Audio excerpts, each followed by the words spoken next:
Je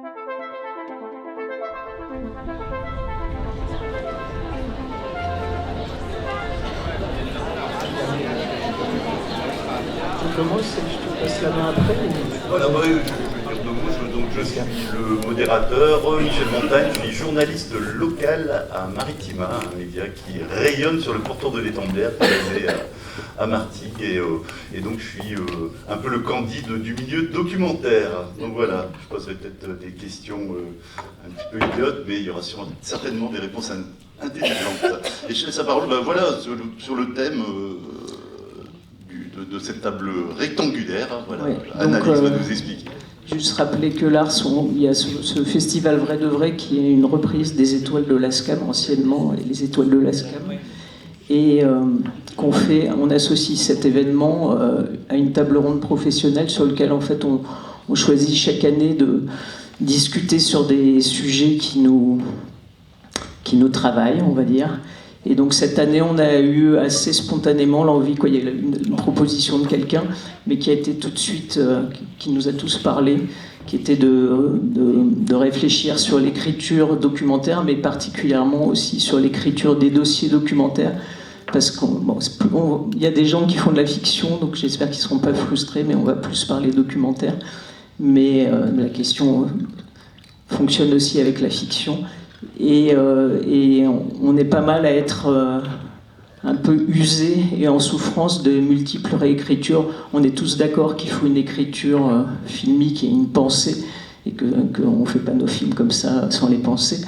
Mais on se retrouve soumis à des écritures multiples pour les différentes commissions, des réécritures, et on pense même que des fois ça peut abîmer au final les films et les élans créatifs. Avant qu'on attaque la table ronde avec toutes les personnes qui nous ont fait le plaisir de venir, que je te laisserai présenter, on a juste fait un tout petit sondage auprès de nos adhérents. Donc, c'est pas un sondage IFOP, donc c'est juste une petite tonalité, et Suzelle va vous le commenter. Bonjour à tous, Suzelle. Alors, on avait lancé au sein de l'Ars, et peut-être aussi plus largement, un petit sondage Google, on va pas le citer. Et en fait, au début, c'était doit-on trop écrire? Après, ça a été un peu polissé en écrire pour filmer, réécrire pour convaincre, donc avec peut-être un peu moins d'impératif. En gros, je vais vous citer juste quelques réponses. Avez-vous l'impression de devoir beaucoup écrire? C'est oui, à plus de 85%. À la question, en moyenne, combien de temps accordez-vous à l'écriture d'un film? Bon, à 64%, c'est plus d'1 an. Parfois, je pense que c'est encore plus. Et quel est votre rapport à l'écriture des films? Bon, il y a des réponses très positives, important, écriture essentielle pour également envisager l'écriture. Il y a de la prose, et après il y a des choses un peu plus directes. Heureuse mais tourmentée, parfois épuisante. Écrire trop amenuise le désir de tourner. J'aime ça jusqu'à un certain point, ça me permet de réfléchir au film. Je fais des va-et-vient entre l'écriture et le tournage. Voilà. Je pense que plus un film est écrit, plus il a de la chance d'être bon. Comme quoi, c'est bon. C'est des questions très ouvertes, mais on sent qu'il peut y avoir aussi pas mal de souffrance. Et bon, juste une dernière réponse. Pour qui écrivez-vous? En gros, c'est pour les producteurs. Qui généralement demande une réécriture? À 46%, c'est le producteur. Voilà. Bon débat. Ça démarre. Vas-y, je te laisse. Voilà, que de douleur apparemment, c'est peut-être pour ça que je suis resté journaliste, parce que moi l'écriture se fait après, et puis elle est destinée aux téléspectateurs. Donc voilà, bien, à cette table ronde, je vais commencer par Sophie Acarias, voilà, remplacez au pied levé, on va dire, Philippe Martinetti. Et donc vous êtes grand reporter François, vous n'avez pas fait que ça, vous avez participé à la création d'une télé à Nantes, vous avez également réalisé des magazines, vous animez des magazines aussi télé comme Vue sur Mer sur France 3. Et alors on va dire une journaliste, mais il y en a déjà un ici. Mais vous avez réalisé un documentaire. Voilà, et pas des moindres c'est une figure qui n'est pas des moindres sur Jean Moulin, voilà, donc qui vous a valu, vous l'avez dit, des Nuits Blanches, et qui va être bientôt diffusé. Donc, Virginie Linhart, alors attendez, je regarde mes notes quand même, parce que là je suis un peu dans l'obscurité. Donc vous êtes bien sûr réalisatrice. Hop, voilà. Oui, n'hésitez pas. Hein. Réalisatrice de documentaires. Alors j'ai vu sur votre fiche Wikipédia de documentaires politiques, historiques et sociologiques. Et vous êtes par ailleurs docteur en sciences politiques. Voilà. Et aussi à la commission des étoiles de la SCAM, où vous sélectionnez des films déjà diffusés. Donc pas la peine d'envoyer les dossiers d'écrit de demande, voilà, sont les films déjà diffusés. Alors après, je repars à l'autre bout. Jeff Daniel Silva. Alors, Jeff Silva, vous êtes réalisateur américain, donc voilà, et également anthropologue, et comme ça on aura un petit coup d'œil sur la façon de travailler aux États-Unis. Vladimir Léon, alors également réalisateur.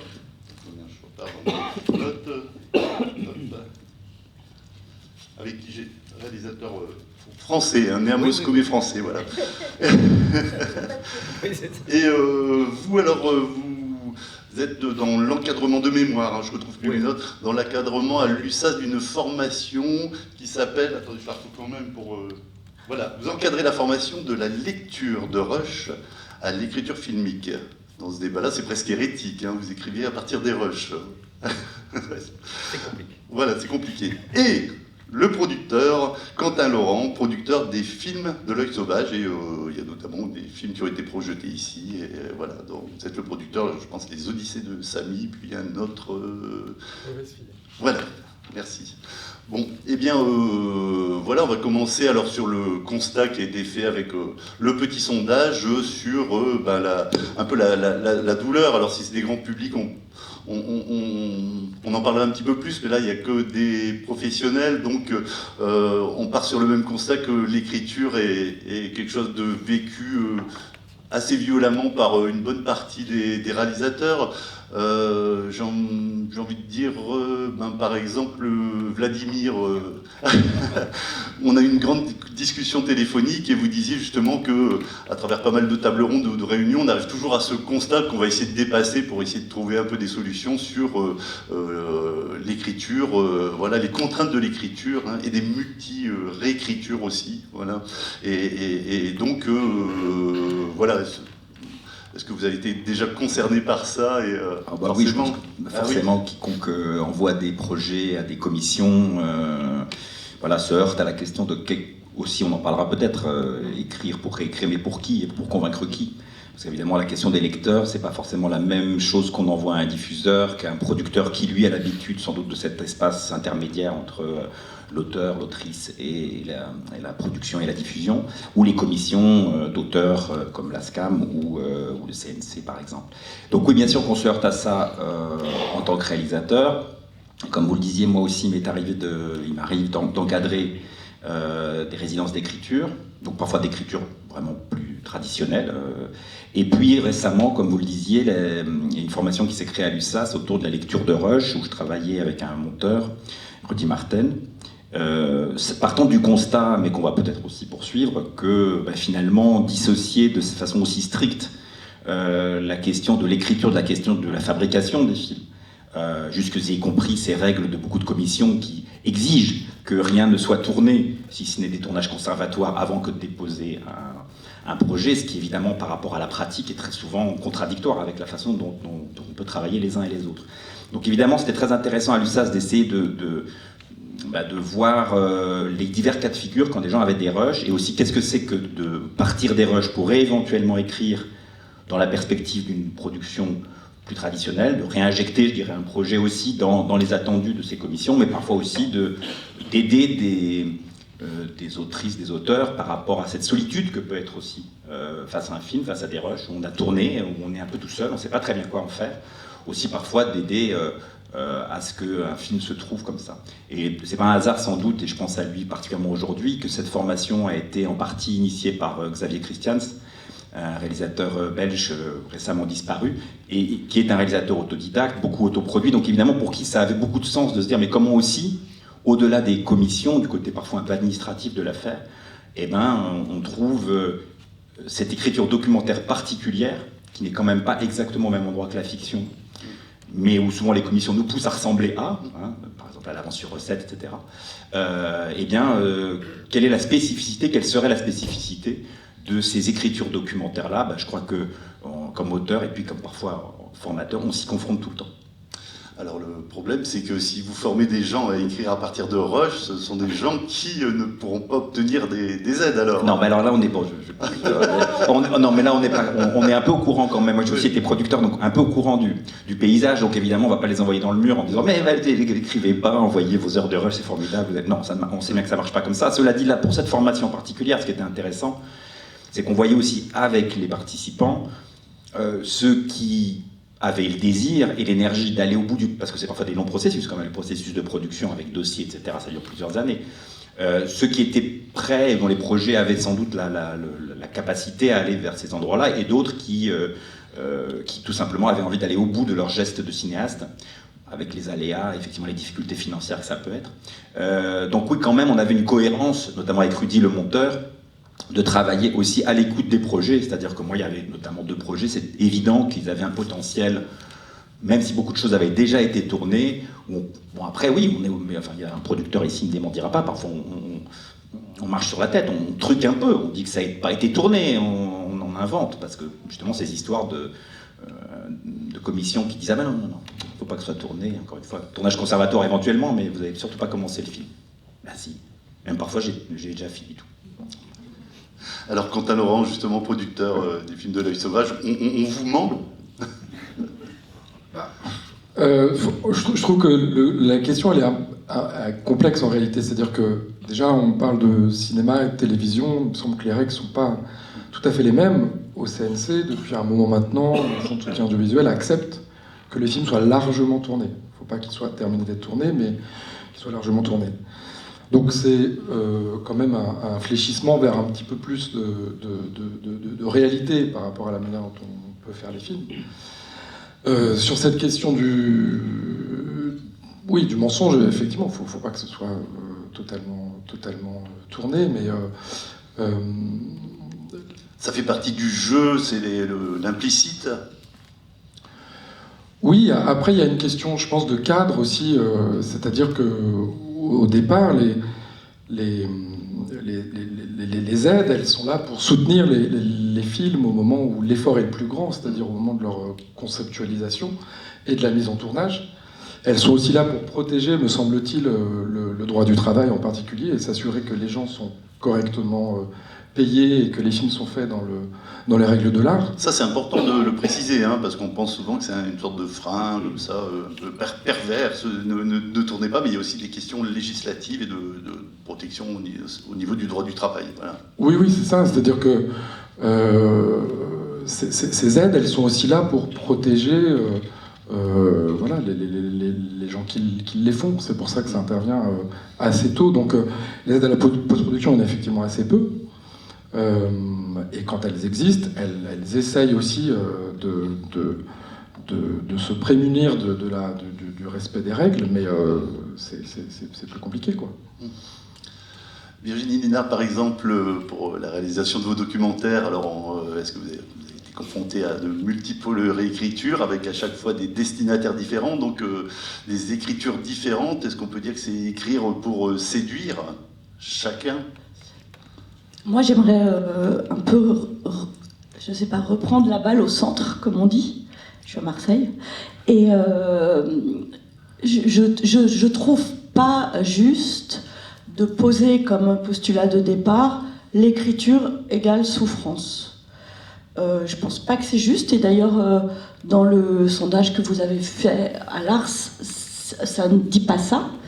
Moi, j'essaye en tout cas de convaincre tous les gens qui ont une idée de documentaire, un fantasme de documentaire et tout ce qu'on voudra, d'écrire de manière la plus précise possible ça. Parce que oui, je crois fermement que d'abord, ce fantasme-là, ce désir de film, il s'éprouve entre soi et soi, sur l'écriture, sur la manière dont on va le montrer, etc. Alors, après, j'y reviendrai. Il peut arriver, et c'est drôle parce que je suis confrontée à cette question. Il se trouve que ma fille, depuis 3 ans, filme. Et puis, voilà. Et là, elle a été voir une productrice qui lui a dit, bon, bah, c'est formidable, il faut écrire un dossier. Donc, je me retrouve à faire la formation accélérée, là, ça, toute seule dans mon salon. J'ai juste envie de la tuer parce que, en fait, voilà, elle a filmé des choses formidables, mais elle n'a pas pensé le film. Et c'est compliqué. Et ça fait 6 mois qu'on est sur l'histoire. Et là, ça y est, ça commence. Et avant, en fait, si je prends cet exemple, c'est pas du tout pour vous parler de moi, mais c'est parce que je crois que c'est vraiment important. Avant, quand elle est rentrée avec ses rushs, elle était quasiment en train de chercher une salle de projo, quoi. Mais bon, c'est... voilà. Et donc là, pendant 6 mois, c'était très compliqué. Et j'arrêtais pas de lui dire... Mais c'est quoi le fil narratif? Qu'est-ce que tu veux? De quoi tu parles? Qu'est-ce que tu veux nous dire? Et moi, je crois que si c'est une souffrance, c'est pas l'écriture en soi. C'est une souffrance d'arriver à comprendre effectivement ce qu'on veut dire, ce qu'on veut montrer. Parce que un sujet, 1000 propositions. Et c'est d'ailleurs pour ça que les sujets sont toujours renouvelés dans le documentaire et qu'il n'y a pas une bonne idée de documentaire. Il y a une bonne idée de réalisation, il y a une bonne idée de récit filmique, etc. Et tout le monde n'est pas forcément à l'aise avec l'écriture aussi. Hein. Non, mais alors bon, oui, d'accord. Mais alors ça, c'est aussi une question que j'aborde avec ma fille aînée. En même temps, dans le monde, il y a des règles. Je veux dire, quand vous êtes pâtissier, il faut savoir qu'on met de la farine et du beurre. Et si vous détestez le gluten, par exemple, peut-être que c'est mieux de faire boucherie. Moi, j'en sais rien, mais y a un moment où c'est vrai, bien sûr, tout le monde n'est pas forcément à l'aise, mais il y a 1000 façons d'écrire. C'est-à-dire, on peut s'enregistrer en se racontant, par exemple, son film. Je veux dire, je porte pas au pinacle du tout l'écriture. Et je suis d'accord, il y a des gens qui sont à l'aise, il y a des gens qui adorent ça. Bon, moi, ça me fait kiffer grave, donc voilà. Mais, par exemple, on peut s'enregistrer. À un moment, j'ai dit à ma fille, bah, enregistre-toi, raconte quel est le film que tu veux faire. Et j'ai vu qu'elle n'y arrivait pas non plus. Donc ça montre bien que l'écriture, c'est pas ça. Et puis ensuite, et ça on peut en discuter, je crois que donc, la souffrance, c'est d'éprouver soi-même son désir et d'être au clair avec son désir. Voilà, de film et de comment on va le montrer. Et puis ensuite, il y a d'autres niveaux. Il y a le niveau du producteur, et là je mets ma casquette parce que je suis au conseil d'administration de la SCAM et on défend les auteurs et les autrices, et vous devez faire attention quand vous signez un contrat, d'accepter par exemple de ne pas réécrire au-delà de 3 versions par exemple, voilà, pour la somme qui vous est payée. Et aujourd'hui, je crois qu'on a signé d'ailleurs à la SCAM un contrat qui dit que quand un producteur voilà, demande un sujet, etc., bon, il y a une somme minimale. Voilà, les choses sont encadrées et c'est important qu'elles le soient. Mais les auteurs sont... Après, je parlerai des diffuseurs et c'est beaucoup plus compliqué, mais les auteurs ne sont pas complètement démunis, je veux dire. S'ils ont une idée forte de film, s'ils ont une intention filmique forte, s'ils contractualisent avec un producteur, ils ont aussi le droit de dire bah, moi je te fais 2 versions et après 2 versions, il faut repayer. C'est pas open bar pendant 1 an, etc. Voilà. Il faut avoir un certain poids aussi par rapport aux producteurs. Hein. On peut penser à des gens qui ont... Il faut s'appuyer sur les structures qui existent. À la SCAM, on a une structure juridique gratuite. Même un tout jeune auteur peut appeler le service juridique de la SCAM, lui faire lire son contrat, lui demander si tout va bien. Il y a en ligne des contrats types voilà, qui ont été signés par les associations de producteurs et la SCAM. Donc on est aussi protégé. C'est pas que les gens puissants. Les gens très puissants, ils écrivent 3 lignes et ils vendent leur film. Donc je parle pas de ça. Et après, on peut parler des diffuseurs, et c'est là, à mon avis, que la souffrance intervient. Mais peut-être d'abord, je partage la parole. Alors, Sophie Acarias, vous êtes à la fois autrice et travaillez à France 3 diffuseur. Voilà. Alors, on parle beaucoup de mots. Moi, j'ai envie de vous donner quelques chiffres. Est-ce que vous savez que France Télévisions, c'est le premier soutien de la production en région ? Que depuis l'an dernier, vous m'arrêtez si je me trompe, l'investissement des antennes en région, il a augmenté de 50%, et que France Télévisions, c'est 11 millions d'euros pour le doc en région. Donc c'est vraiment énorme. Que nous, on est là pour faire émerger des nouveaux talents, et ça, Philippe Martinetti tient beaucoup à ce que vous le sachiez, qu'on est là aussi pour que cet écosystème, il continue de vivre, d'émerger et d'être innervé. Mais un film, c'est aussi, et avant tout, et là je reprends des mots, une rencontre entre ceux qui vont le faire, évidemment, les producteurs, les diffuseurs, et puis ceux qui seront dans le sujet. Un film, c'est un désir. Et il faut pouvoir le mettre en mots, ce désir. C'est ce que tu viens de dire, Virginie, avec l'exemple de ta fille. Vous savez combien on reçoit de propositions à France 3 Provence-Alpes-Côte d'Azur? Un chiffre? Plus de 300 par an. Vous savez combien on en diffuse à la fin? 20. Donc c'est sûr que nous, on a une somme. Il y a des commissions je crois qu'il y en a 3 par an. On a une somme incroyable de dossiers qui nous arrivent. Et effectivement, choisir, c'est parfois tuer des projets dans l'œuf. On en a bien conscience, on sait combien vous travaillez, combien vous y mettez de l'énergie, de l'amour, combien vous y mettez votre âme, vos tripes. Mais voilà, on en diffuse seulement 20 par an. Il y a des choses qui sont formidables, et toutes sont formidables, celles qui arrivent sur nos antennes, mais on a bien conscience que dans ceux que l'on n'aura pas choisis, il y a peut-être des pépites. Mais comment faire ?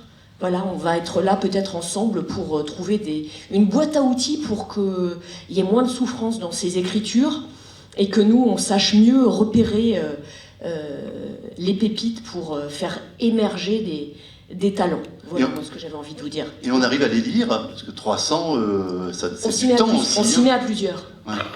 Bien sûr. Ouais. Oui, on les lit et on s'y met à plusieurs. Mais voilà, si c'est le 40e documentaire sur les supporters marseillais, on va se dire, on en a diffusé déjà un certain nombre. Donc certains ont peut-être moins d'attention que d'autres, mais évidemment... Mais avec une vraie justification, voilà. C'est pas l'usure qui fait... J'en ai lu 3, 4e. Non. Voilà, c'est important de le préciser. Alors Virginie, oui. J'avais prévenu que quand on passerait à la diffusion, ce serait la souffrance. Donc voilà, 300 projets et 20 projets diffusés. Mais moi, ce qui m'intéresserait, évidemment, de toute façon, le documentaire est un univers extrêmement compétitif. Il y a beaucoup de gens et voilà, et il y a peu de place. Bon, ce qui m'intéresserait plus, c'est de comprendre ce qui vous meut. Pourquoi vous déclenchez un oui sur un projet. Et ça, j'aimerais bien que vous nous l'expliquiez, parce que je pense que ça peut intéresser éventuellement la salle. Pourquoi vous dites oui? Évidemment, s'il y a 6 fois les reporters de l'OM, mais moi je tiens que on s'en fiche, parce que je crois que c'est jamais forcément... Enfin, c'est pas forcément le sujet qui fait le film. Et j'aimerais bien que vous soyez plus précise sur vos critères de diffusion, de choix. Et est-ce que vous, une fois que vous choisissez, vous demandez encore au réal de réécrire? Merci. Alors, Anne-Sophie Maxime, qui vient de prendre le poste de directrice des programmes, eût été plus à même de répondre. Mais un choix, c'est vraiment une rencontre. C'est évidemment une lecture, une relecture, une lecture par plusieurs personnes au sein du service, un réalisateur avec qui on sent que ça peut passer ou pas, un sujet qui entre dans une ligne éditoriale, et ça c'est extrêmement important, la ligne éditoriale. Une sorte de charte de France 3. Voilà, une charte de France 3, mais qui va... celle-là, on la connaît? Non, j'allais dire, elle est un peu dans l'air du temps, donc je suis d'accord avec toi. Un documentaire, il peut être refusé une année, et puis 3 ans plus tard, il peut être accepté. Je suis d'accord, c'est difficile à comprendre, à saisir. Ouais. Mais ce serait pas dans une... dans une pratique un peu plus vertueuse, un peu plus pour faciliter les choses? Est-ce que ce serait pas intéressant? Parce que souvent, alors je confesse que moi j'ai jamais fait de film de France 3 Région, mais parfois, franchement, au niveau national, mais j'y comprends rien, quoi. J'y comprends rien. Et je me dis, mais ça serait tellement génial si, au-delà de, oui, la rencontre avec le réalisateur, oui, des mots, etc., vous disiez, bah, nous, aujourd'hui, ce qui nous branche, c'est pas ce type de film, mais c'est de comprendre, voilà, telle ou telle chose. Ce serait déjà... et peut-être ça serait un gain de temps aussi pour les auteurs, hein, tu vois. Et enfin là, dernièrement, il m'est arrivé comme tout le monde, de subir des refus. Mais ces refus, évidemment, j'en ai reçu plein dans ma vie, évidemment. Ça fait 25 ans que je fais du documentaire, mais pour moi, qui sont incompréhensibles. Il y a un truc, je capiche pas. Je peux pas vous dire, je capiche pas. C'est comme si... Et pendant très longtemps, je capichais, machin et tout. Et je me dis, mais si les diffuseurs nous faisaient part aussi de leur désir, ce serait peut-être plus simple. Et justement, alors, quant à Laurent Producteur, est-ce que vous capichez les desiderata des diffuseurs? Est-ce que vous aidez le réalisateur ou la réalisatrice à s'adapter, à passer un peu sous les fourches codines de la diffusion Moi, je suis dans une situation un peu particulière parce qu'en fait, je suis du côté des auteurs dans les films que j'accompagne. C'est-à-dire que je vais essayer d'accompagner une vision de cinéma, un mouvement de cinéma. Et ce qu'on va fabriquer ensemble, c'est le déploiement de cette vision. Et je ne vais jamais travailler selon ce que les chaînes attendent. C'est-à-dire que les chaînes, je vais aller les voir. Je vais essayer de leur proposer mes projets. 9 fois sur 10, elles n'en veulent pas. Mais c'est pas grave, on trouvera d'autres manières de les faire, en particulier les chaînes locales, Canal Maritima ici, Via 93, Lyon Capital Télé, enfin il y en a plein. Donc je suis sur une approche un peu différente en fait. Donc c'est vrai que je suis jamais bloqué face aux desiderata des chaînes. C'est pas tout à fait l'endroit où je suis. Après j'identifie les cases pour lesquelles il est possible que mes films soient intéressants. Enfin, ils sont intéressants, mais qu'ils intéressent le diffuseur, voilà, destinataire éventuel. Ouais. Donc c'est pareil sur cette question de la réécriture limitée dans le temps. C'est-à-dire que quand on fait réécrire les auteurs, c'est pas pour le plaisir sadique de les user. Un petit peu quand même, non? Non, peut-être un peu, mais je ne le dirai pas, surtout que là c'est enregistré, donc je vais garder ça pour moi.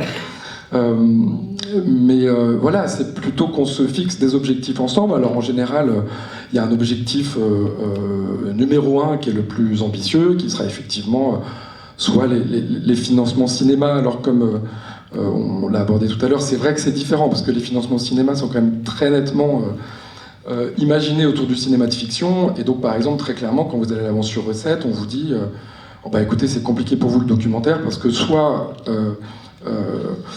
c'est pas assez développé, soit c'est pas tourné, et dans ce cas-là, vous passez pas la barre parce que vous êtes en concurrence avec les projets de fiction, soit c'est trop tourné et vous êtes inéligible. Parce que pour le coup, cette règle du tournage entamé, à l'avance sur recette, c'est beaucoup plus compliqué qu'à l'audiovisuel, puisqu'en France, il faut choisir entre cinéma et télé. Donc voilà, ça peut être ce plan A du cinéma, Arte évidemment, France Télévisions au national, au régional, selon les typologies de projets. Et puis après, on rétrograde entre guillemets sur le plan de l'ambition. Et puis on va voir les chaînes locales, qui sont des endroits dans lesquels il y a quand même une liberté de fabrication, de regard qui est totale. Donc on fabrique un espace de création pour les auteurs qui est gigantesque. Est-ce que vous avez déjà eu une bonne surprise par rapport à un diffuseur qui aurait une charte officieuse, mais que vous connaissez bien, et vous dites ça va pas le faire et ça le fait? Alors non, mais en revanche, non, c'est plutôt rassurant de savoir qu'on voit à peu près ce que veulent les diffuseurs. En revanche, les diffuseurs ont des cases de création toujours. grand format, La Lucarne, un peu le documentaire société pour Arte, et 25 nuances de doc pour la Société internationale, les France 3 régions avec leur dé qui permettent de mobiliser des financements qui permettent vraiment de faire des beaux films. Made in Doc avec Maritima et France 3 aussi. Oui, absolument, mais là on est plus dans une configuration de chaîne locale quand même, mais oui, absolument. Donc non, en revanche, c'est vrai que voilà, moi ça fait 10 ans que je suis producteur, et ces cases de création qui sont extrêmement prisées, parce que l'un des problèmes est là aussi, c'est-à-dire que La Lucarne, je crois que c'est 7 engagements par an pour Arte France, grand format c'est 3 coproductions par an, enfin c'est quand même très très très prisé. Arte Cinéma, on en parlait hier avec le film de Tessa, Louise Salomé, c'est pareil, c'est 3 engagements par an. Donc pour les atteindre, c'est vrai qu'il faut avoir un peu rongé son frein pendant des années sur un certain nombre de films. C'est les JO, il faut passer les qualifs. Voilà. Oui, c'est ça, il y a les championnats locaux, régionaux, nationaux, et puis peut-être qu'après on arrive aux JO. Virginie, avant de passer la parole à Jeff Silva. Non, je voudrais juste dire 3 petits trucs par rapport à ce que tu as dit, Quentin. Je voudrais dire que moi, en tant que président de la présélection des étoiles, on a beaucoup de films. Enfin, les étoiles, les films sont faits, et ce sont les auteurs et les réalisatrices et les réalisateurs qui nous envoient leurs films. Donc il faut savoir qu'au début de l'année, on en a 400, et que à la fin, on est 24 personnes, c'est des binômes. Enfin, c'est très vertueux. Je ne vais pas vous expliquer ça. Il y en a pour 100 ans. Mais on en choisit 60 qu'on donne à un jury extérieur qui choisira les 30 étoiles de l'année. Et ce que je voulais vous dire quand même, Sophie, c'est que beaucoup de réalisateurs louent la grande liberté de création et de réalisation qu'ils ont, effectivement, en région, eu égard à ce qui se passe au national. Et donc ça, c'est vraiment un apport. Et moi, je connais des réalisateurs et des réalisatrices qui ont sciemment abandonné la case nationale pour faire leur film en région. Donc je pense que ça, c'est quand même une force que vous avez incroyable, parce que ça vous fait... Voilà, ça attire des réalisateurs et des réalisatrices et des jeunes talents, et il faut vraiment pas lâcher ça. Je voulais aussi dire que les chaînes locales, type TV Bocal, Vosges TV, etc., c'est des chaînes qui, chaque année, elles se chopent des étoiles. Donc c'est vraiment... il faut le savoir, chaque année, elle gagne, toutes ces petites chaînes gagnent des... Ça y est, je parle trop. Vous avez été censuré, c'est ça. Ouais. Et dernier petit point, et après je me tais, je voulais juste dire un mot du CNC et du documentaire au cinéma. Il me semble que l'énorme problème auquel on est confrontés, nous, réalisateurs de documentaires, quand on présente... l'avance sur recette ou même l'aide à l'écriture, c'est qu'il y a 2 choses. D'ailleurs, les collèges nous disent, la première chose, pourquoi tu le fais pas à la télé? Bon ok.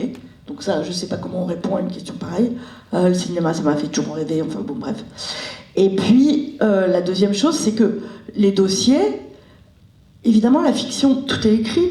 Et ils aimeraient que tout soit écrit, qu'on raconte, mais le réel, c'est le réel. Donc, on peut inventer jusqu'à un certain point, et là, effectivement, on retombe sur la question de la douleur de l'écriture. C'est-à-dire qu'à partir du moment où vous avez un sujet documentaire, vous dites je vois pas le film, mais lol, évidemment tu le vois pas, parce que en fait, je vais... Ouais. Voilà, je peux pas te faire un scénario comme une fiction. Voilà. Donc en tout cas, c'est un petit cocorico régional, Sophie, que vous pouvez faire remonter à Anne-Sophie Maxime, voilà, responsable des programmes en région.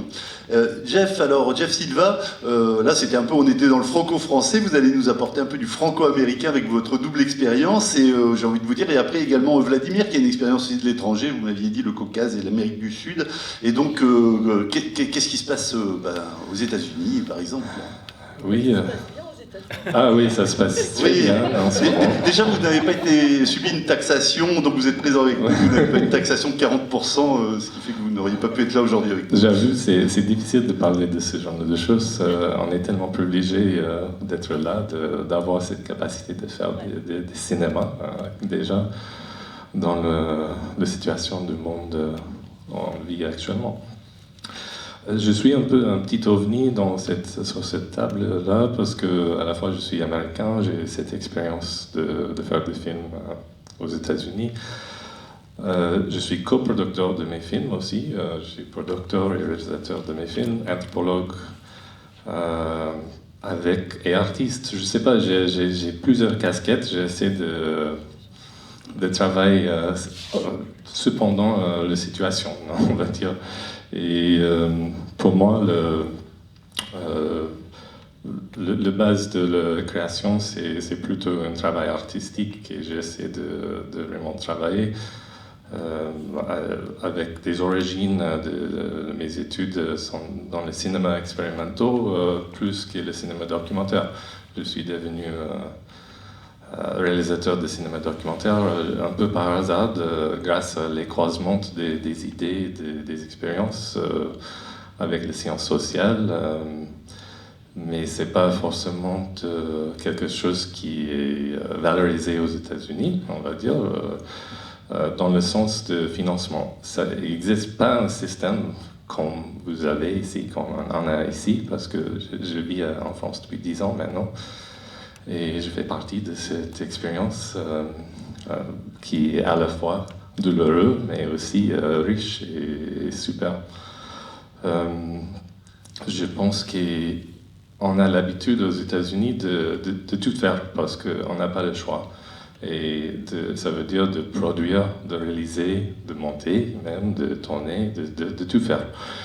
Et de travailler dans des petites équipes parce que de trouver des financements pour des projets, passion projects, comme on dit aux États-Unis, c'est vraiment presque impossible. Il y a quelques réalisateurs qui arrivent des fois à trouver l'argent grâce à Netflix, grâce à des grandes boîtes de production. Il y a des mécènes, par exemple, des gens un peu riches qui disent allez. Il y a des mécènes, ouais. Il y a Sundance qui finance des projets documentaires, il y a Tribeca qui a le financement grâce à Gucci. Il y a voilà, le passage de marque. Il y a des financements. Moi, j'ai bien profité d'un financement d'une mécène régionale, une bourse privée qui s'appelle Left Foundation, qui est basée à Massachusetts. Et il finance une dizaine de projets par an. Dans les états de pre-production, production et post-prod. Et la chose qui je trouve chouette, c'est que l'aspect de l'écriture, il y a une attente aux États-Unis que tu écris. Pour moi, l'écriture, c'est le tournage et le montage. Pour moi, c'est juste normal. Ça fait partie de l'écriture pour moi, parce que c'est une enquête de recherche filmique pour moi. Et le truc aux États-Unis, c'est qu'il y a une attente pour un extrait de film, vraiment tout de suite. On ne demande pas de l'écrit, on demande oui, un écriture, visuel, en fait, ouais. On va dire, c'est l'image. C'est avec une synopsis qui est 2-3 pages, un extrait de 5-10 minutes, une petite note d'intention et de l'aspect esthétique du projet. Et voilà. Et le projet, l'écriture est un peu plus léger, on va dire, mais tu fais tout dans ton coin sans financement pendant peut-être 1 an, 6 mois, 2 ans. Et il y a 5, 6, 7 maximum de bourses disponibles pour tous les Américains. Il n'y a pas beaucoup de choix. Alors là, avec Vladimir, on en parlera parce qu'on en avait discuté concernant la prise de risque qui devient de moins en moins réelle, enfin qui s'affaiblit un petit peu. Est-ce que c'est le cas? Est-ce qu'on prend des risques dans ce qu'on fait, ou est-ce qu'on se dit tiens, je vais cadrer par rapport à une attente, à l'air du temps, ou est-ce qu'on fait son film et après on voit? Je pense que oui, on prend beaucoup de risques parce qu'il y a moins d'attente pour un diffuseur de télé, et on a des idées de festivals qu'on aimerait bien projeter les films. Et après, éventuellement, il y avait, ça existe de moins en moins, il y avait cette idée que tu vas faire un super film, tu vas être invité à Sundance pour le projeter et quelqu'un va l'acheter. Ouais. Ça arrive très peu, mais ça arrive quand même. Et justement, pour ta question, oui, il y a des films. Chaque État a une Cultural Council, on va dire, où il y a un peu d'argent pour des projets d'art en général, mais le cinéma, ça fait partie. Mais on parle de très peu d'argent, $1,000, maximum $5,000 pour un projet, maximum. Et ça, c'est vraiment l'argent privé qui est le plus intéressant. Et si jamais tu trouves quelqu'un qui est convaincu que le film va toucher un peu d'argent et un grand public, oui, tu peux avoir des financeurs qui vont investir sur le film avec une idée de first money in, first money out. Ça veut dire que s'ils vont investir $100,000, tout l'argent que le film va toucher, ça va revenir à l'investisseur d'abord et après, si jamais tu as plus, tu as plus. Mais c'est ça. Ouais, c'est la règle du jeu. Vladimir, alors, vous, l'expérience Caucase Amérique du Sud et aussi sur la prise de risque. C'est bien parce que les questions sont copieuses à chaque fois. Oui, alors en fait, je suis intervenu aussi dans des résidences d'écriture internationales, notamment par le biais d'un programme, là aussi lié à l'histoire de l'USAS et en particulier à Jean-Marie Barbe, qui avait créé il y a une vingtaine d'années, qui avait lancé un programme qui s'appelait Africa Doc, sur voilà, notamment principalement l'Afrique francophone, et puis programme qui est devenu Ardèche Images Internationales, puis Doc Monde, sur des territoires très différents. Et moi, bon, comme je parle russe, je me suis aussi retrouvé à travailler dans des territoires où ça avait encore un sens. Bon, aujourd'hui, c'est plus diffus, mais en tout cas, le russe pouvait aider comme langue véhiculaire de travail. Ce qui est sûr, c'est que, en tout cas, moi, ça m'a beaucoup appris sur cette histoire d'accompagnement à l'écriture, et puis aussi, ça ramène un peu de modestie sur quand même ce qu'on peut faire. Enfin, voilà, on va pas créer un cinéaste. Voilà. Il n'y a pas de doute là-dessus. On peut éventuellement juste donner quelques outils, et là je rejoins ce que disait Virginie sur quand même le plaisir aussi qu'il y a à inventer son film, même à cet espace d'écriture où carrément tout est possible, et on peut tout imaginer, et presque l'intérêt des ateliers de ce type, des labs, c'est presque là on peut tout imaginer. Lâchez-vous. Oui, et puis c'est après aussi parce qu'on a tout lâché qu'on peut voir le film, la personnalité. Peut-être qu'en effet, ça c'est plus un film qui a une ampleur, oui, qui va sans doute déborder des cadres télévisuels. D'autres on se dit mais ça va être très bien, ça peut faire un très très beau documentaire télévisuel. Enfin, je dirais. Ou alors on se rend compte aussi qu'on s'égare avec cet excès de liberté. Oui, mais après justement, c'est là où un peu on sert à quelque chose, c'est qu'on aide aussi à réatterrir à un moment donné à quelque chose de concret. Mais c'est vrai que le plaisir de voir chez une autrice ou un auteur soudain ça y est.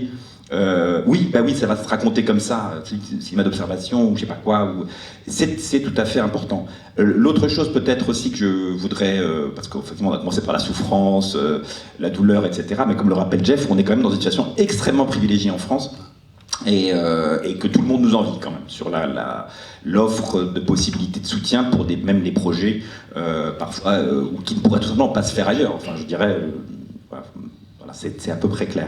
Et peut-être aussi ce que ces expériences à l'étranger m'ont apporté. Alors c'est vrai que souvent les auteurs qui viennent aussi parce qu'il y a moins d'offres, même si ça a tendance à augmenter ces dernières années, c'est vrai que le désir ou la nécessité est énorme. Et là c'est vrai qu'aussi on a quelque chose, les gens qui viennent là, ils viennent pas là par hasard, quoi. Il y a quelque chose comme c'est une nécessité absolue, ce qui est aussi formidable, parce que travailler avec la nécessité et le désir, finalement c'est aussi ça qui va, quand ça se passe bien, transparaître dans un dossier, et in fine, ce qui va sans doute aussi faire la différence entre un projet et un autre. Quand on le sent habité, voilà, il y a cette chose-là.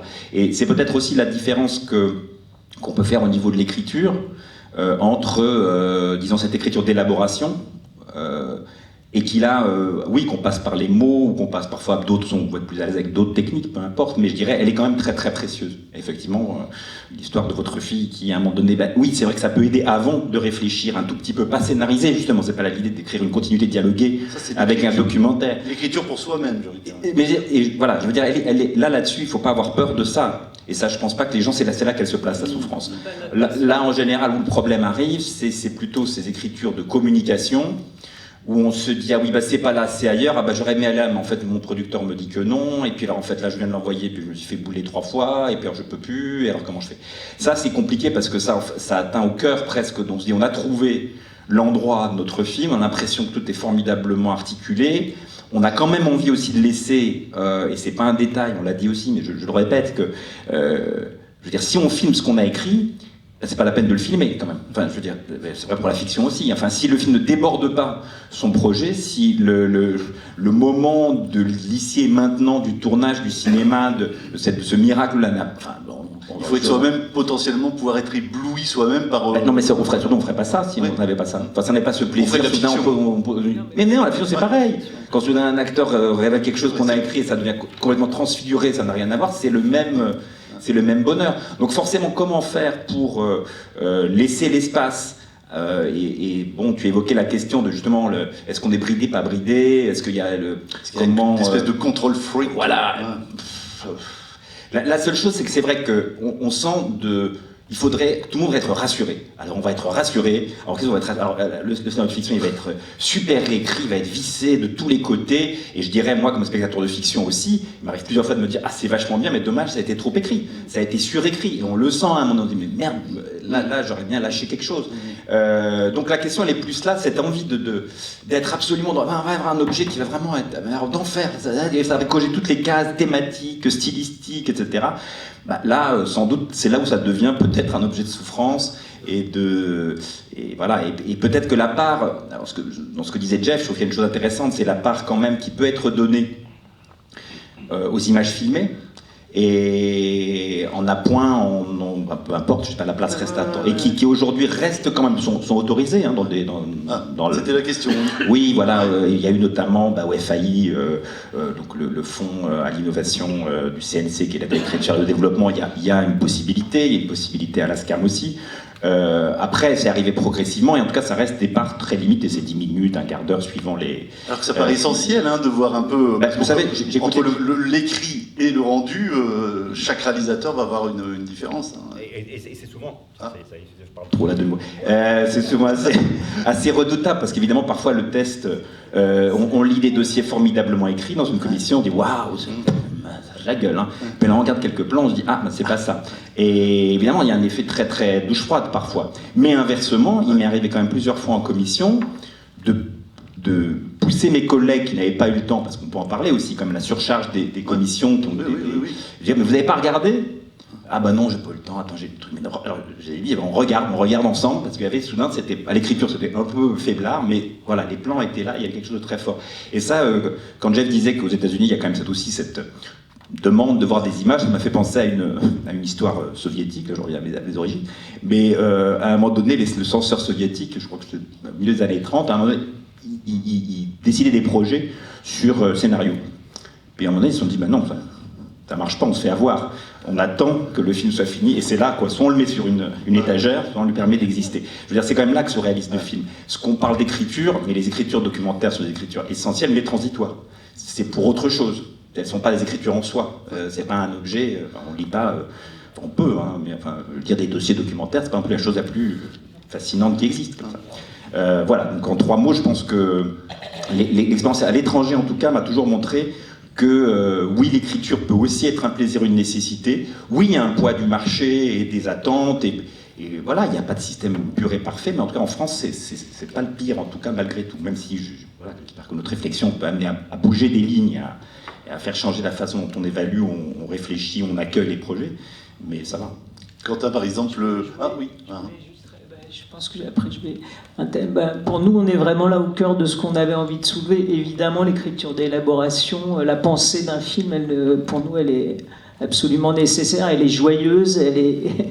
Donc c'est plus les étapes effectivement de comment on convainc, et ça pose aussi la question, moi je trouvais très intéressant ce que disait Virginie en interpellant les diffuseurs, la personne qui est là pour les représenter, en disant quelle est la question du désir, parce que quand on fait nos films, on est porté par un désir, par une intuition de quelque chose qu'on a vu et qui a un regard singulier, et c'est ça qu'on va travailler, élaborer, et ensuite... Moi je pense, donc ça pose la question, mais quel dossier on qu'on pose en commission? Qu'est-ce qui est attendu des commissions sur ces questions-là? Est-ce qu'on ne doit pas plutôt poser un geste, je pense que quand les dossiers sont très réussis, c'est ça qui sort et c'est ça qui est reconnu. Mais du coup, moi, j'avais aussi envie, parce que je pense que vous êtes, d'interroger Quentin sur toi, comment tu accompagnes les auteurs. J'avais discuté avec une productrice qui me disait que c'est aussi la compétitivité des commissions qui fait qu'il y a tellement de projets que du coup c'est très compétitif, on sait que les aides à l'écriture, en fait, c'est des primes à l'écriture, c'est rarement, et on peut pas poser. Donc voilà, et que du coup ça tendait même sa relation avec ses auteurs, qu'elle faisait réécrire, et je pense plutôt bien, mais qui se heurtait au mur des commissions. Donc est-ce que comment c'est travaillé par les producteurs? Et aussi vous, en tant que participant à des commissions, est-ce que vous voyez d'abord des évolutions, et est-ce que... comment vous voyez les choses par rapport à ça? Alors par exemple, je rebondis sur Quentin, justement, c'est... Bing, j'espère pas trop lourdement. On le sait, tournage interdit officiellement, mais dans ces cas-là, est-ce qu'on se crée là en loose day, on demande tiens, montre-moi un petit peu quelques images pour justement pouvoir mieux appuyer auprès d'un éventuel diffuseur. Et Sophie, est-ce que justement à France 3, l'idée d'avoir une petite séquence pour illustrer le dossier très très écrit? Alors, moi je pense que j'ai pas l'impression que nous ça nous soit interdit. En tout cas, on le regarde toujours avec évidemment intérêt, plaisir. Ce n'est qu'un plus, mais c'est pas une nécessité non plus. Je sais pas ce que toi tu en penses. Ça dépend. C'est vrai que ça dépend du type de projet. Souvent, quand les projets arrivent, ils sont portés par des gens qui sont déjà en fabrication de leur cinéma, qui sont déjà en train de filmer.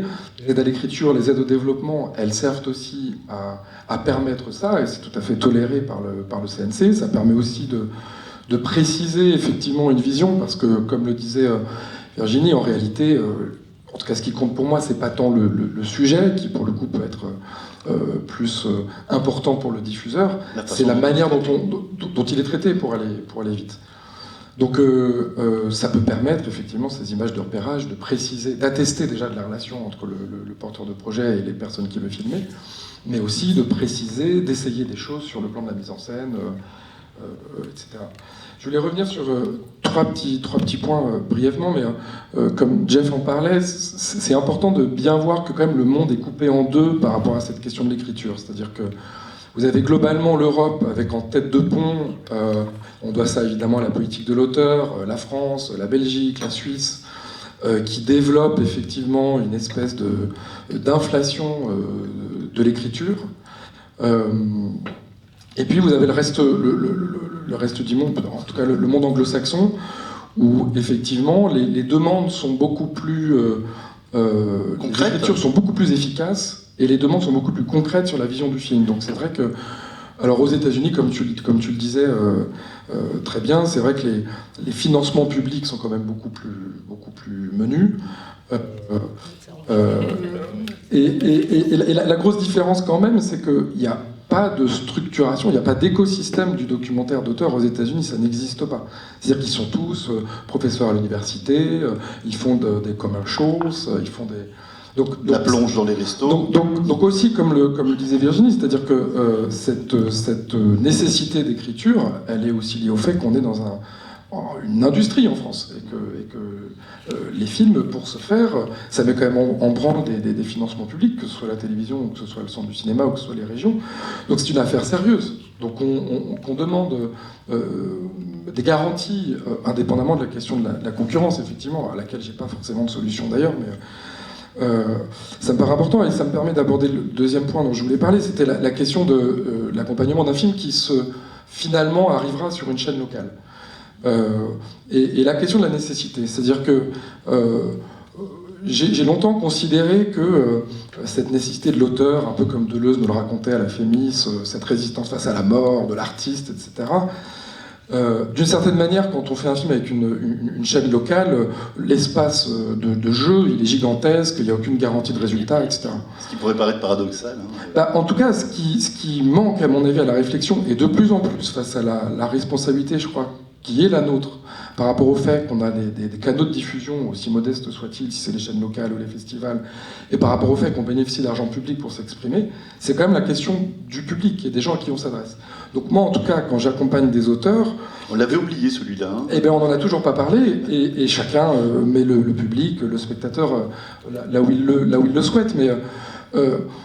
moi, c'est pas parce que je suis dans des démarches d'accompagnement d'auteurs où on va, alors sur les questions techniques, moi je pourrais pas en débattre là, je trouve ça trop complexe, comment on accompagne véritablement un auteur, question de la concurrence, etc. C'est vrai que ça pose des questions qui sont difficiles à résoudre là, je trouve, dans le temps qui nous est imparti, mais en tout cas, cette nécessité de l'auteur qu'on va accompagner dans l'écriture, à mon avis, elle doit toujours se faire vers une destination à qui on s'adresse. Et moi, je trouve que mettre assez tôt dans le processus de création, qui est quelque chose, j'en parle, c'est un peu nouveau pour moi d'aborder les choses comme ça, mais je sens une urgence par rapport à ça. C'est une question de sens par rapport à mon travail, etc., dans le monde dans lequel on vit. Si on fait des films qui sont vus par 2 Pékin, 3 tondus dans des festivals alors que la Terre, le monde brûle, il y a quelque chose qui, moi, me violente. Et donc, pour autant, ne rien lâcher de l'intelligence du spectateur, de sa capacité à être surpris, de sa capacité à être ému, de sa capacité à peut-être changer son rapport au monde, s'engager, s'activer face à ce qu'a déclenché un film, je crois que c'est quelque chose qu'il faut jamais laisser tomber, quoi. Le troisième point, c'était sur cette question de la surécriture qui me semble un peu complexe aussi, parce que paradoxalement, en fait, chaque financement étant quand même différent dans ses attendus, moi je connais pas la surécriture. Je suis jamais confronté à ça, et pour autant je travaille quand même beaucoup avec des financements qui sont des financements, on va dire, d'excellence artistique, où effectivement on nous demande de faire des dossiers de 50 pages ou de 70 pages. Alors déjà, il y a des institutions qui ont pris le problème à bras-le-corps, la SCAM en avant-garde de ça, ou le Fonds d'aide à l'innovation, c'est-à-dire qu'on a limité à 15 pages des dossiers, donc déjà ça résout le problème. La SCAM, elle a 2 dispositifs, un avec image, un sans image. Donc un dispositif sans image à 5 pages, un deuxième dispositif à 15 pages où il est effectivement recommandé de montrer des images parce qu'il y a la concurrence en face. Oui, brouillon d'arrêt repérage et brouillon d'arrêt écriture, pardon. Et l'aide à l'écriture du CNC, c'est pareil, c'est 15 pages. Effectivement, vous n'êtes pas obligé de montrer des images. Le problème, c'est que si vous suscitez du côté de votre lectorat, vous avez 2 projets qui suscitent le même désir, on va dire. Si on a un des 2 qui est beaucoup plus précis, parce qu'il y a des images à montrer, si on sent qu'il y a eu un investissement, disons, du porteur de projet, du réalisateur, du producteur, pour faire cet effort de précision, et puis que de l'autre côté, il y a un projet qui est plus abstrait, qui est plus confus, en fait, c'est mécanique. Le report du comité va se porter sur ce projet-là, qui semble le plus clair, parce que le désir est plus concret. Il y a une question qui se pose aussi, mais qui est complexe aussi, qui à mon avis est plus de la responsabilité des comités. Donc là on parle vraiment des comités artistiques, hein. Du côté des chaînes c'est encore autre chose. Quoique à mon avis elles sont armées aussi pour ça, c'est la question de la culture de l'écriture.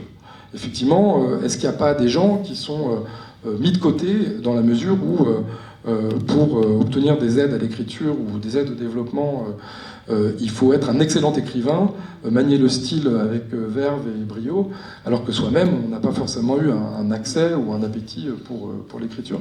Et bien ça, moi, je suis désolé. Et à l'inverse, on peut très bien écrire et... Oui, et puis enfumer son auditoire. Donc moi, je pense que ça, c'est de la responsabilité des comités, et j'ai toujours eu l'impression qu'il y avait cette liberté qui nous était donnée par le CNC, par les régions, autour de ça, pour faire monter des films, ou pour soutenir des films, qui sont peut-être plus fragiles à un moment donné, en particulier sur les aides à l'écriture, qui sont des aides où souvent les gens peuvent arriver seuls, sans production, et ça fonctionne. C'est-à-dire qu'il ne faut pas déresponsabiliser. C'est pas une coquille vide, disons. Il y a des gens qui portent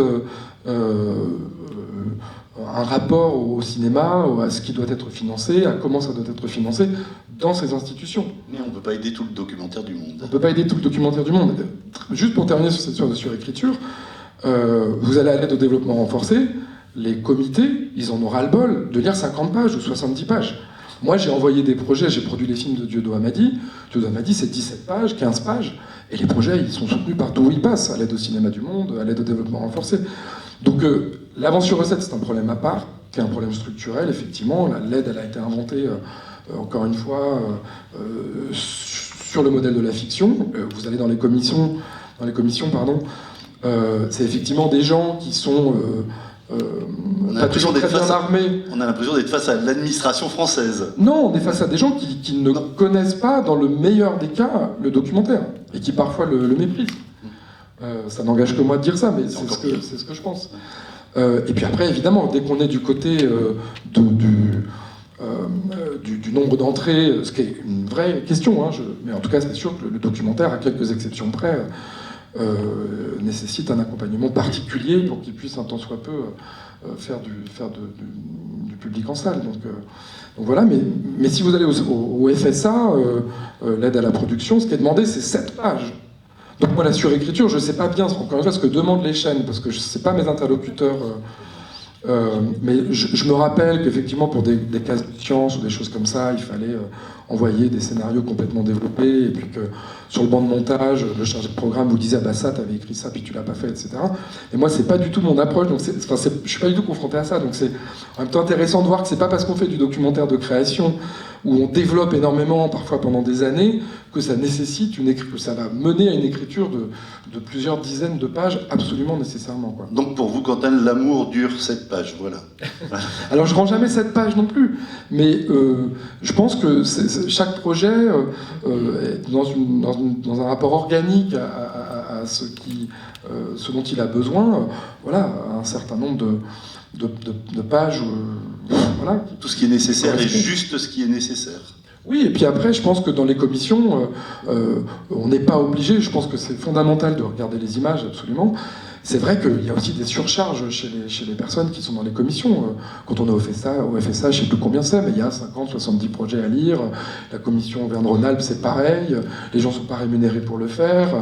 Donc je peux comprendre que quand on a un scénario sous les yeux, on ne le lise pas à la virgule près. Ça ne me semble pas non plus la fin du monde. Virginie, vous trépigniez de rajouter quelque chose. Non, mais je trouve ça intéressant d'écouter Quentin, et je le rejoins sur beaucoup de points. Je voulais juste attirer l'attention sur le fait, mais que, en fait, quand voilà, vous déposez un dossier, et puis tout le monde est d'accord, et on vous commande le film, on arrive au montage, et moi, ce que je trouve toujours fascinant, quand on est avec le producteur, le diffuseur au montage, c'est que là, on voit que le dossier, il a suscité des fantasmes chez chacun, des projections, etc. Et que, évidemment, voilà, là, les Athéniens s'atteignent et on se retrouve face au réel du film et tout ça. Donc, si vous voulez, c'est vrai qu'un film, je crois qu'il faut tenir l'idée, etc. Et en même temps, c'est tellement seulement une étape. Puisque, au montage, moi, ça m'est arrivé 1000 fois, ah ben non, mais oh là là, mais je m'attendais pas du tout à ça, etc. Donc, hop, ils sortent, c'est une sorte de catastrophe internationale, un peu un tsunami, et puis vous changez le début, mais en vrai, hein, vous changez le début, les 2 premières minutes, et la seconde fois, c'est extraordinaire, c'est génial, c'est fantastique, etc. Mais c'est aussi une question, je crois, de projection. Je ne sais pas si tu es d'accord, de projection de... Chacun projette son propre film. Ouais. Il lit, voilà, quand vous lisez un livre, il y a 1000 interprétations du livre que vous lisez. On est face à l'humain. Donc voilà, je voulais dire ça aussi. Je voulais dire que donc le dossier n'est pas le film, il ne faut pas confondre, et que en fait, la vraie écriture, elle se fait au montage, etc., après le tournage. Enfin, au tournage et au montage, et donc il ne faut pas confondre ça. Et puis, je voulais aussi te rejoindre sur le fait que, enfin, ce que je trouve merveilleux, moi, personnellement, dans le fait de faire des documentaires pour la télévision, et je sais que je ne suis pas hyper branchée en disant ça, c'est l'incroyable diversité du public que ça m'offre. Cette incroyable possibilité de toucher des gens partout, et qui s'en ficherait complètement de l'histoire que je racontais s'il ne passait pas à travers ce médium qui est extraordinaire, qui est la télévision. Et donc moi, c'est vrai que j'y crois énormément, que c'est quelque chose que je défends mais vraiment beaucoup. C'est-à-dire qu'on peut faire des beaux films, on peut faire des films exigeants, on peut faire des films intéressants, on peut faire des films qui font rire, qui sont beaux, qui peuvent être complexes, mais pour tout le monde. Et ça, enfin moi, c'est ce que j'essaye avant tout d'écrire dans mes dossiers, quoi. C'est-à-dire que j'essaye vraiment de parler avec tout le monde, et j'adore quand je vais faire les courses au marché et que le fromager me dit « J'ai vu ton film, Virginie, mais j'ai adoré, etc. » Mais je kiffe ma vie, mais grave, quoi. Beaucoup plus que capté dans Télérama, que j'ai jamais eu d'ailleurs. Alors moi j'ai une solution qui correspond à l'époque, pour ces écritures laborieuses de dossiers de demande d'aide. Intelligence artificielle. Siri, est-ce que tu peux m'écrire 50 pages pour le CNC, 60 pour la région, avec en rentrant les mots-clés, etc. Et hop là, et voilà. Tu veux que je te raconte quelque chose par rapport à l'intelligence artificielle ?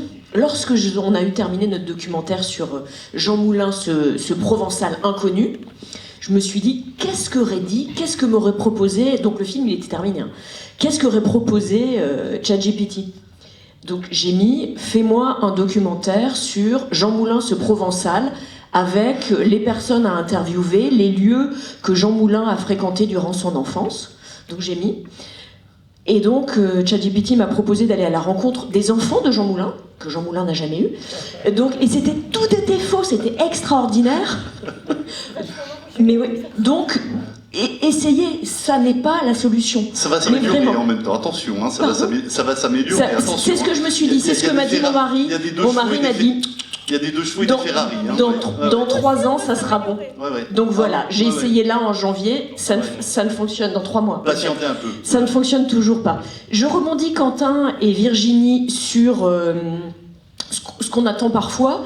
Nous, c'est vrai, peut-être que sans le dire, on est très attentif au premier documentaire. On a diffusé il n'y a pas très longtemps un film que peut-être certains d'entre vous ont vu, qui s'appelle De l'ombre à la lumière, d'une jeune femme qui s'appelle Philippine Attenberger, et qui était sur deux jeunes femmes victimes d'accidents de la route toutes les deux, et qui tentaient de participer aux JO paralympiques. Et vraiment, on a donné toute une attention vraiment très particulière à ce documentaire. Philippine n'est pas là. Et voilà, on a essayé de la coucouner, d'être attentive à elle. Et je pense qu'il n'y a pas eu de surprise quand on est rentré dans le banc pour la première vision. Je pense qu'aucun d'entre nous n'a fait « Ah non, c'est pas ce qu'on attendait. J'espère que ça n'existe plus. » Et que, si ça existe encore. Et voilà. En tout cas, nous, en région, on fait vraiment très attention à ça. C'est aussi plus d'espace, comme je l'ai dit, de création, sincèrement. Je pense que vous laissez. Et tu as raison aussi, la question centrale, il ne faut pas qu'on l'oublie, c'est le public. Vraiment, on travaille tous pour eux. On travaille évidemment pour se faire plaisir, parce que c'est un kiff de faire un documentaire, mais on travaille pour ton fromager, ta bouchère, votre grand-mère, voilà. On travaille pour tous ces gens-là. Je suis boucher, donc tu as... Voilà, c'est ce que je voulais vous dire, mais non, pour l'instant, c'est pas la solution. Hein. Jeff, quand on est américain, sans porter atteinte à votre capacité d'écriture en français, mais qu'on doit se coltiner 60 pages d'écriture de dossier, comment on fait ? Mais personne ne fait 60 pages d'écriture. Alors 50 ? 15 Est-ce que, la question c'est, est-ce que quand on est américain, on se dit, voilà, ce pays de l'écriture...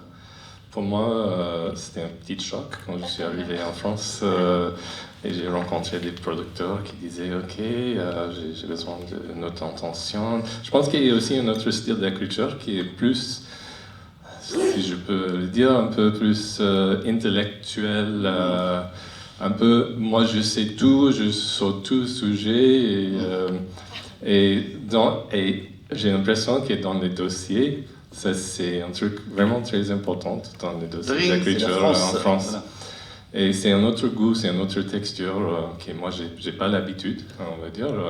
J'essaie d'écrire des choses qui est un peu plus... Oui, je suis aussi anthropologue et je suis intéressé sur plein de questions intellectuelles. C'est pas que ça, mais... la façon d'écriture, j'ai trouvé ça un peu difficile d'entrer et et je travaille avec autres gens parce que c'est pas possible. Avant IA, c'était pas une option, mais je suis pas convaincu qu'IA va être la solution pour nous, mais je pense que ça va être une obligation de travailler avec IA dans la suite. Mais ça, c'est une autre question. Mais moi, j'ai co-réalisé un film avec Romana Badescu et on a coécrit les scénarios ensemble et on a travaillé avec les producteurs pour aller plus loin avec l'écriture et il a embauché quelqu'un pour nous aider aussi. Et je pense que ça, c'est aussi un truc précieux de dire, OK, on a des idées, on a peut-être quelques extraits à regarder. On va décrire le personnage, on va décrire le place et tout ça, et petit à petit, avec ces allers-retours entre cette personne qui a aidé à décrire, on arrive à un dossier qui ressemble à quelque chose qui peut être financé. Je ne sais pas si à la fin, c'était une énergie intense. Ça a pris beaucoup d'énergie, beaucoup de temps, et aussi l'attente pour la réponse de financement. Ça décale plein de moments de tournage. Et ça, c'est un risque. Nous, on a essayé de faire un film sur un homme qui a 90 ans. Si tu attends trop longtemps, c'est trop tard. Et en plus, c'est une énergie qui est renouvelable, mais qui est... Quand même, il faut refaire des stocks d'énergie aussi, puis on aimerait l'affecter à autre chose que l'écriture. Vladimir, par rapport à tout ce qui était un petit peu dit, enfin, ce qui vous a... Alors, plein de choses. Non, je réfléchissais à cette question du public, parce que je crois que... Je suis pas sûr de connaître des cinéastes qui n'ont pas envie que leur film soit le plus vu possible. Donc ça... Alors ça, je demanderais à voir, rien à faire. Enfin, moi, j'ai pas d'exemple très précis. Je pense quand même, ça peut exister. Et puis même, pourquoi pas. Enfin, je veux dire, c'est-à-dire, c'est la question. Bah, c'est quand même une question parce que c'est. Oui, mais justement, j'y viens. Moi, je pense en tout cas que la question du, je ne sais pas quel est le public. Voilà, le public est souvent plus intelligent que nous, et je crois que la question de savoir à l'avance de qu'est-ce que va aimer le public ou pas, est souvent une question. Non, mais quand on parlait de donner les films à voir, par exemple, à la télévision. Quand tu as rappelé le goulet d'étranglement, le peu d'endroits finalement pour le documentaire de création qui existe aujourd'hui à la télévision, on a tous noué les France 3 Régions. Moi je pourrais rajouter une couche parce qu'effectivement quelques cinéastes amis ont fait des films grâce à des France 3 Régions qui d'ailleurs ne sont pas forcément passés au national. Mais sur...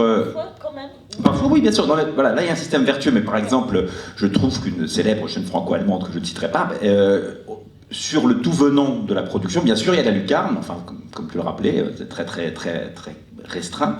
Il y a parfois aussi une timidité à aller vers des projets, comme si justement le public n'allait pas adhérer à ça. Alors qu'en fait, alors là, pour le coup, c'est l'intérêt des projections en salle aussi, on voit que, mais justement, il y a une capacité des spectateurs à accepter des formes, même parfois très personnelles. Voilà, je me méfie toujours des goulets d'étranglement qui, au nom du public et de son goût supposé, restreignent finalement des films qui auraient tout à fait leur place à la télévision et sans hiérarchiser justement. Il y aurait la sortie en salle qui serait une sorte de parangon comme ça de l'auteur et puis la sortie, la diffusion télévisuelle qui serait un peu ingrate. Non, moi j'y crois pas du tout. Je pense qu'après effectivement il y a des films qui ont plus ou moins peut-être, et encore ça se discute, des profils qui iraient plutôt là ou là, mais la question du public, je me méfie toujours quand elle est posée sur on sait ce qu'aime le public. Ça dissimule souvent la volonté personnelle, l'envie personnelle, on appelle ça la volonté du public, et en fait c'est son goût un peu personnel avec l'expérience qu'on peut avoir, etc. Des projections quand même. Oui, des projections. Ouais. Non, moi je crois qu'il faut surtout pas se méprendre, c'est-à-dire je pense que Quentin et moi, en aucune manière, on parlait de projection du goût du public. Je pense qu'on parlait de cette idée de faire des films pour tout le monde. Je parlais pour les décideurs. Oui, alors, les potentats. J'y viens, justement, j'y viens. Donc, évidemment que le désir du réalisateur ou de la réalisatrice de faire des films pour tout le monde, et moi, c'est ce qui me meut, et c'est ce qui fait que je reste tellement ataviquement attachée à la télévision, et que, en fait, en vrai, j'ai pas envie de faire des documentaires pour le cinéma, parce que j'ai l'impression que je vais retrouver dans les salles les mêmes gens que moi, et disons que c'est pas ça qui me plaît le plus. Mais attention, ça n'a rien à voir avec cette fameuse litanie des diffuseurs. Juste peut-être il reste un peu plus d'une demi-heure, qu'on ouvre à des interventions. Voilà. Oui, si quelqu'un en veut... Le problème, c'est que nous sommes tous des êtres humains. Voilà. Avec notre vécu. Voilà. Ah ouais. Il faut avoir la capacité de s'en extirper aussi. Hein.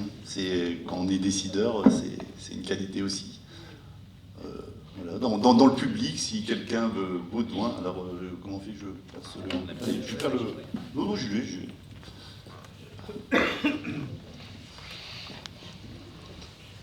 Rodin Koenig. Oh, pardon. Bonjour, merci pour ces échanges parce que ça pose des questions très fortes et je voulais revenir sur un point qui est revenu entre les lignes pendant toute cette discussion, c'est cette caste de responsables de programme. Je voulais juste relever que, par exemple, quand on est ambassadeur ou qu'on est dans un champ diplomatique ou dans d'autres champs, on a une obligation, pour éviter les conflits d'intérêts, de changer tous les 3 ans à peu près. Et je pense qu'il y aura un grand combat à faire pour que les gens qui sont chargés de programmes, ils retournent à des métiers concrets et qui se retrouvent à devoir redevenir producteurs, refaire des films, ne serait-ce que pour rester en contact avec un monde qui bouge et qui doit vivre, et faut que ça tourne, et ce ne sont pas des castes et des petits potentats qui doivent avoir tout ce pouvoir. Pour notre défense, c'est juste en région. Moi, ça fait 9 ans que je suis là. On a eu Bruno Ledreff, on a eu Jacques Pathé, on a eu Béatrice Nivois et on a eu Anne-Sophie Maxime. Donc nous, ça bouge vraiment tous les 3 ans, quoi. Et des gens jeunes aussi, hein, enfin. Et c'est QFD, ça bouge, et donc vous vous renouvelez et vous êtes plus ouvert, ça bouge. Moi, j'ai quand même un peu d'âge maintenant, et ce sont les mêmes gens qu'au moment où j'ai commencé. Et je pense qu'on a réciproquement marre les uns des autres. Quelqu'un? Oui.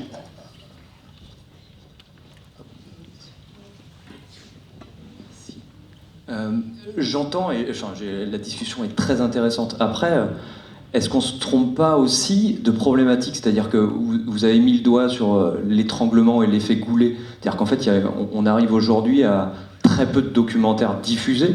Donc évidemment, on arrive dans un élitisme de lecture, de les propositions et tout ça. Est-ce que c'est pas ça aussi aujourd'hui une vraie crise de notre métier du documentaire? C'est-à-dire qu'aujourd'hui, on est je sais pas combien dans cette salle, on a tous envie de faire du documentaire et en fait, les cases, elles sont très faibles, elles sont très légères. Donc à un moment, est-ce que, en plus on est tous vieillissants, on parle aujourd'hui d'un unique voix, c'est la télé. Est-ce qu'on n'est pas aussi en train de se dire, est-ce qu'il va pas falloir essayer de forcer un peu? J'entends France 3, et alors, je voulais juste rectifier, on sait très bien ce que vous attendez, il y a des lignes directrices, il y a des lignes éditoriales, les cases sont très bien fléchées, c'est pas ça le problème, c'est pas... J'entends aussi la critique de ceux qui choisissent. Bon, moi j'ai l'impression que c'est plutôt une crise économique avec des aides de région, avec un problème de culture. Voilà, aujourd'hui, il faut aussi se réinventer. Clairement, les jeunes, on les touche pas avec nos documentaires. Donc voilà, il y a une vraie question de fond aussi sur où va l'argent. Il y a des partenaires privés qui sont prêts aujourd'hui à communiquer différemment. Aujourd'hui, j'ai l'impression que même les publicitaires se détournent un peu de la télévision. Il y a des grands publicitaires qui ferment leurs portes aujourd'hui parce qu'ils ont plus d'influence grâce à ces influenceurs. Donc il y a tout ça aujourd'hui à questionner. Je ne sais pas si vous voulez réagir, mais en tout cas, moi je trouve que attention à l'idée de il faut réécrire. Non, c'est juste qu'aujourd'hui, il y a peu d'économie et on est vraiment sur un modèle très élitiste. Il faut se mettre aux shorts, aux stories et aux réels. Alors moi je ne sais pas s'il y a ce que vous voulez dire par il y a moins de documentaires, en fait ça dépend un peu peut-être de ce que vous appelez documentaire, moi j'ai pas envie de rentrer nécessairement dans ce débat. Je crois que vous pointez la responsabilité qui est celle des producteurs et des auteurs, c'est-à-dire que moi ce pourquoi je me bats par rapport à la question du public par exemple, Et c'est peut-être là où notre indépendance, elle est réellement, en tant que producteur et en tant qu'auteur et autrice, c'est de se dire, moi je pense que le public, malgré ce que disent vos études, moi j'ai l'impression qu'à cet endroit-là, en pensant à lui et en l'emmenant, peut-être en poussant dans ses retranchements, peut-être en le surprenant, peut-être en jouant avec sa patience, peut-être en jouant avec une temporalité un peu différente, il peut tomber sur mon film et ressentir quelque chose de très fort, et ça peut l'intéresser, et ça peut l'émouvoir, etc. Donc moi, par exemple, je crois avoir de très bonnes relations avec les chaînes de télévision. Elles savent ce que je fais, je sais ce qu'elles font, je sais ce qu'elles veulent. Alors, la souffrance, je l'ai quand même ressentie, pour le coup, les quelques pas de côté que j'ai pu faire sur des cases au national. C'est vrai que c'est moins au moment de l'écriture qu'au moment du montage, où j'ai l'impression que là, pour le coup, il peut y avoir des moments un peu délicats, de frottement assez fort, parce qu'à l'arrivée, le film n'est pas tout à fait à l'endroit où le souhaitait la chaîne. Et moi, ça m'est arrivé, par exemple, je fais souvent 2 versions quand je travaille avec les chaînes de télévision, une 52 minutes pour l'antenne et une version longue pour l'auteur. Et en général, c'est accepté, donc c'est très bien. Sauf que ça m'arrive souvent, à titre personnel, de trouver que la version télévisuelle est plus intéressante que la version de l'auteur, par exemple. Donc il n'empêche que ces 2 versions peuvent exister et que voilà, que ça vient quand même questionner sur aussi le sens de ces fabrications-là. Alors par rapport à ce que vous dites... Attendez, je voudrais juste dire un tout petit mot. Pardon monsieur, mais je vous connais pas, donc j'ai pas compris si vous étiez auteur ou producteur. Mais moi, je dirais... D'accord. Je ferai pas des statements comme celui-ci. Par exemple, j'ai été très frappée, là, dernièrement, il y a eu un grand succès qui s'appelle « Il suffit d'écouter les femmes ». Et il suffit d'écouter les femmes, c'est quand même des femmes qui racontent leur avortement clandestin, mais d'une manière qu'on n'a jamais entendue. Voilà, c'est du sang, c'est des souffrances, c'est des trucs, voilà. Et c'est un film de 100 minutes, je crois. Et sur France 5, en prime time, il a, je crois, rassemblé de mémoire un peu plus de 1,5 million téléspectateurs. Et très sincèrement, on m'aurait dit, ouais, ils vont signer un prime time sur l'avortement clandestin. J'aurais été là, non mais... Et ça va marcher, et ça a marché. Pourquoi ça a marché? Parce que, en fait, c'était une coproduction avec l'INA. Il y a eu tout un truc très vertueux, c'est-à-dire qu'il y a eu avant les entretiens des femmes qui ont été mis sur le podcast de l'INA et dans les réseaux sociaux, etc. Et du coup, j'ai vu mes filles, donc qui sont d'une vingtaine d'années, qui me parlaient des entretiens, etc. Donc non, la télévision, elle n'est pas morte. On peut quand même imaginer d'autres trucs, quoi. Et c'est pas demain que je vais sur TikTok pour montrer mes films. Je voudrais juste ajouter ce que vous soulignez, monsieur, c'est peut-être pas le manque d'intérêt du public, c'est peut-être le fait d'arriver à capter cet intérêt quand on a la moitié ou un tiers de sa vie éveillée passé sur un écran, avec des choses qui se lisent rapidement, et d'arriver à dire, voilà, le long, c'est pas forcément ennuyeux pour moi. Moi, je vais juste... Vous vouliez dire quelque chose de... C'est la capacité d'arriver à le capter, et c'est vrai que c'est de plus en plus difficile. Il y avait quelqu'un de TF1 qui avait sorti cette phrase du temps de cerveau disponible à une époque, et là, c'est vrai qu'on peut... Moi, je voulais juste peut-être poursuivre votre réflexion, enfin, si vous avez bien compris, mais qui rejoint sans doute une préoccupation, surtout quand on accompagne à l'écriture des auteurs. On dit, mais est-ce qu'on les envoie pas au casse-pipe? Parce qu'effectivement, de toute façon, comment ça va marcher? Dans quelle économie ça va marcher? Et sans doute, l'une des questions, c'est pas de dire la télé fait pas ci, c'est aussi quel écosystème peut exister. Il y a sans doute quelque chose qui aujourd'hui change, et probablement le paradoxe, c'est qu'on n'a jamais eu autant accès à des films qu'aujourd'hui, de façon légale ou illégale, mais enfin à peu près. Par Internet, on peut voir énormément de choses, qu'il y a une vraie appétence. Les gens voient des films, comme peut-être jamais ils n'en ont vu.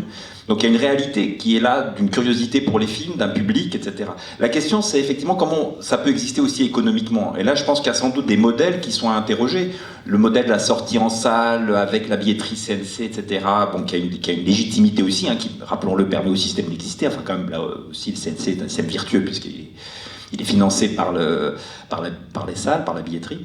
Mais je veux dire, et ici, Marseille est un endroit intéressant là-dessus aussi, sur la façon dont il y a le Vidéodrome à côté, comment on invente des endroits aussi, comment on réfléchit la diffusion. Mais je pense que c'est un ensemble, je dirais, qui peut se réfléchir, et sans doute que c'est une question ouverte. Mais je pense c'est peut-être la chose un peu excitante là-dedans, c'est qu'on est dedans. C'est-à-dire que les questions qu'on se pose sur comment on peut présenter des films, vers où ils peuvent être vus, il y a du public. Voilà, et il y a des gens et des spectateurs. Et nous, on est, oui, et puis des jeunes, des vieux, tout ce qu'on veut, il y a des spectateurs. Et on est des spectateurs. Enfin, moi, quand je dis le public, je dis, toi aussi, t'es du public. Enfin, on est tous du public. Et je pense qu'il y a là quelque chose qui est peut-être en gestation, avec effectivement la réalité des diffusions par Internet, avec la réalité de lieux alternatifs, fonctionnant un peu différemment sur la circulation des films, voire des circulations qui sortent des circulations traditionnelles du CNC. Enfin, tout ça, c'est à nous de nous en emparer, j'ai l'impression. Et bon, après, c'est pas facile. Mais ça ne semble pas fermé après, parce que les télés, elles ont été pires aussi. Enfin, faut pas. Il y a des endroits, enfin, il y a des films, on y voit des films. Voilà, je pense que je me méfie toujours des haros sur le baudet sur tel ou tel truc qui serait abominable. La télé, c'est monstrueux, ou le cinéma, ils sont ou les festivals, les films de festival, c'est atroce. Non, je veux dire, tout ça coexiste, et d'une façon plutôt passionnante pour le spectateur que je suis, moi en tout cas, où j'ai l'impression d'avoir jamais vu autant de variétés de films que maintenant, des plus expérimentales au dossier, documentaire dossier d'Arte. Madame, vous vouliez prendre la parole, préciser si vous êtes... je sais pas si je peux dire que je suis autrice, mais oui, j'essaye d'écrire et j'ai vraiment envie de faire ça dans la vie. Mais juste, j'aimerais revenir sur un truc que vous avez dit juste avant. Déjà, merci pour la conversation. Mais moi, j'ai 19 ans et j'ai pas l'impression d'avoir un cerveau limité qui dit que je peux pas regarder plus de 10 minutes de film. Donc, est-ce que le problème, c'est nous qui savons pas plus regarder de films, ou c'est un problème de représentation à la télévision, on n'est pas du tout le public visé? Pourquoi ce documentaire sur l'avortement, ça intéresse énormément les jeunes? Parce que c'est une problématique fondamentale. Donc est-ce qu'on serait pas, ou est-ce qu'il ne serait pas assez à l'écoute des jeunes en tant que jeune réalisateur? Bah ouais, moi j'ai 19 ans et c'est pas pour ça que je vais attendre d'en avoir 30 pour réaliser. Et aussi des envies des jeunes, de qu'est-ce qu'on a envie de voir et qu'est-ce qui nous touche et qu'est-ce qu'il faut voir. Go girl. Go. Mais je crois que vous touchez exactement le point qu'on a essayé un peu de défendre avec Quentin, c'est-à-dire que aujourd'hui, et encore on le redit, et je suis d'accord avec Vladimir, il y a un foisonnement, enfin la vie documentaire, et Jeff l'a dit, la vie documentaire française, c'est incroyable. Il y a vraiment toutes sortes de films, plein d'endroits où les proposer. Alors il y a les festivals, il y a les chaînes nationales, il y a les chaînes régionales, il y a aussi les petites chaînes locales, et on a dit par exemple, ça a l'air de rien, mais une étoile de la SCAM, c'est 4 000 € pour son auteur ou son autrice si elle est prise. Et pour une TV Vosges, etc., c'est quand même assez génial, et c'est une diffusion au MK2 et puis dans les salles en région, etc. Donc moi je crois qu'il y a un point très fort qui est le fantasme du spectateur et ce qui doit marcher et qui est cette personne, etc. Et c'est vrai que, voilà, en tout cas moi, dans les chaînes, j'entends toujours ah ben non, mais les jeunes ne regardent plus la télévision. Bon, moi, je ne sais pas quoi faire de ça, parce que il se trouve que chez moi, si, mais bon... tu vois, regarde les replays. Enfin, voilà, mais bien sûr. Et donc, ils regardent différemment, etc. Mais évidemment que l'avortement clandestin, ça vous intéresse. On est quand même dans une ère où toutes ces avancées formidables sont remises en question, etc. Et puis c'est la parole des femmes, et enfin moi je pense que ça revient à la qualité des choses. Et quand c'est beau, quand c'est bien fait, en principe ça doit marcher de 9 à 79 ans, comme disait mon grand ami Michel Sardou. Il y a le sujet, mais on en parlait tout à l'heure avec Quentin, il y a la façon dont il est traité aussi. C'est là où le sujet ne fait pas tout non plus. C'est sa capacité aussi à toucher des gens, même pour un sujet qui a priori n'intéresserait pas telle ou telle personne. En fait, il n'y en a pas de sujet qui n'intéresse pas.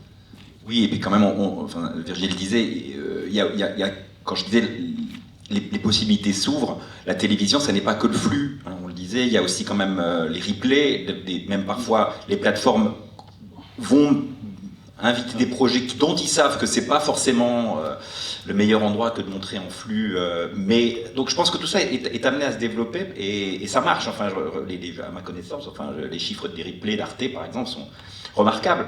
Et des films comme, pour parler d'autrices, le film de Dominique Cabrera, je pense que là sur le marqueur et sur la jetée, il n'aurait jamais eu autant de spectateurs que son replay accessible aujourd'hui. Vous pouvez aller le voir. Et donc ça, c'est des systèmes vertueux qui existent. Enfin, il ne faudrait pas non plus dire on peut les voir que dans des festivals ou que. Alors c'est compliqué et c'est des fenêtres restreintes. Enfin, à nous d'inventer aussi. Il y a Dunk dont on pourrait parler. Enfin, il y a quand même des initiatives qui existent.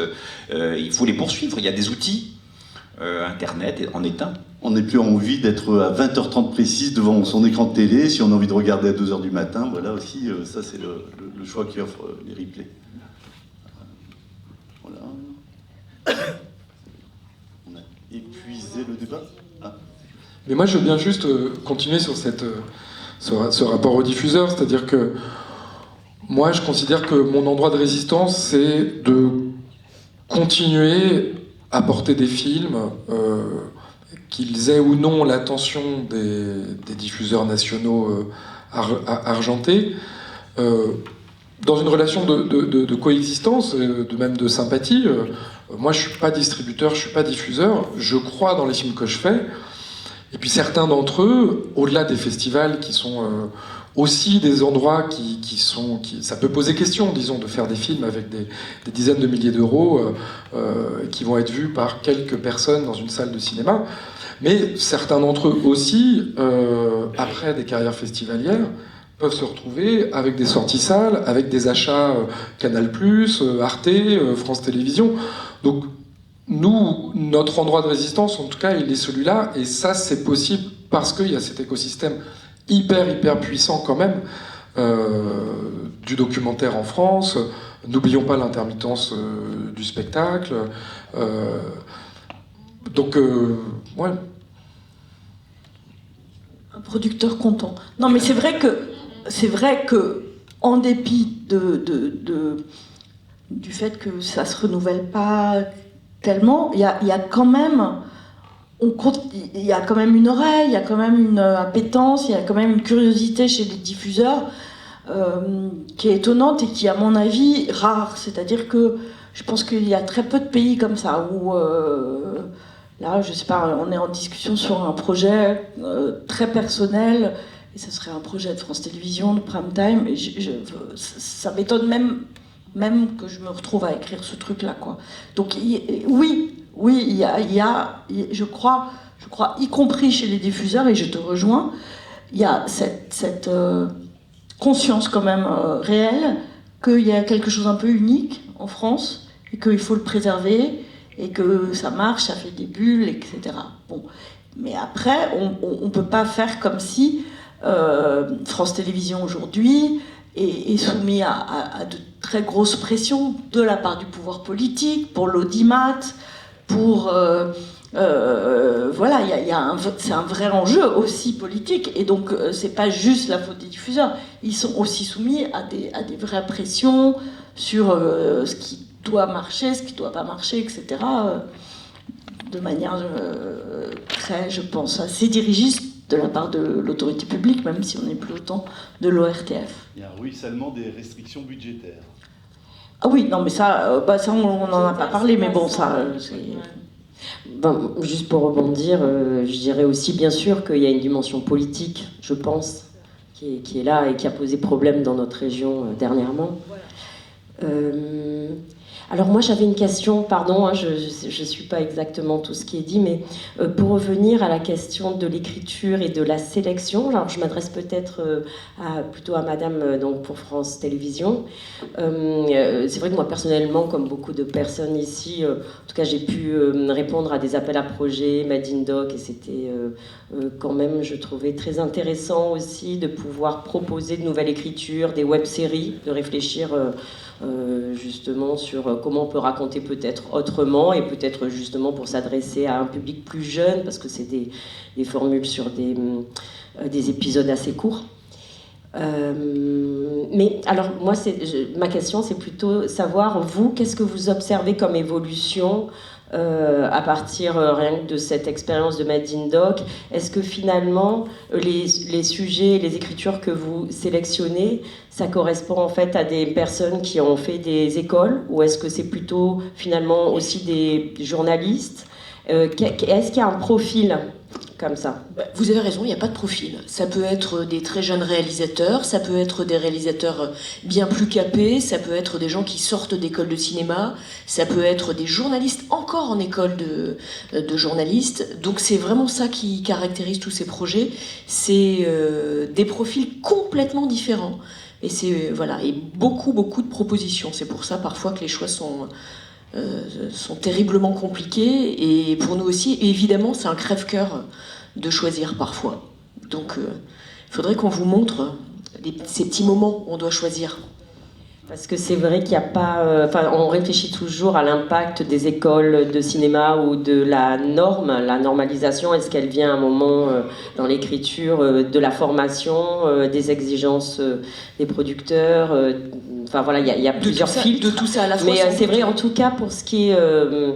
je pense que les écoles aussi insufflent sans doute des logiques de création et d'écriture que vous devez ressentir au niveau de la diffusion. Pas tant que ça.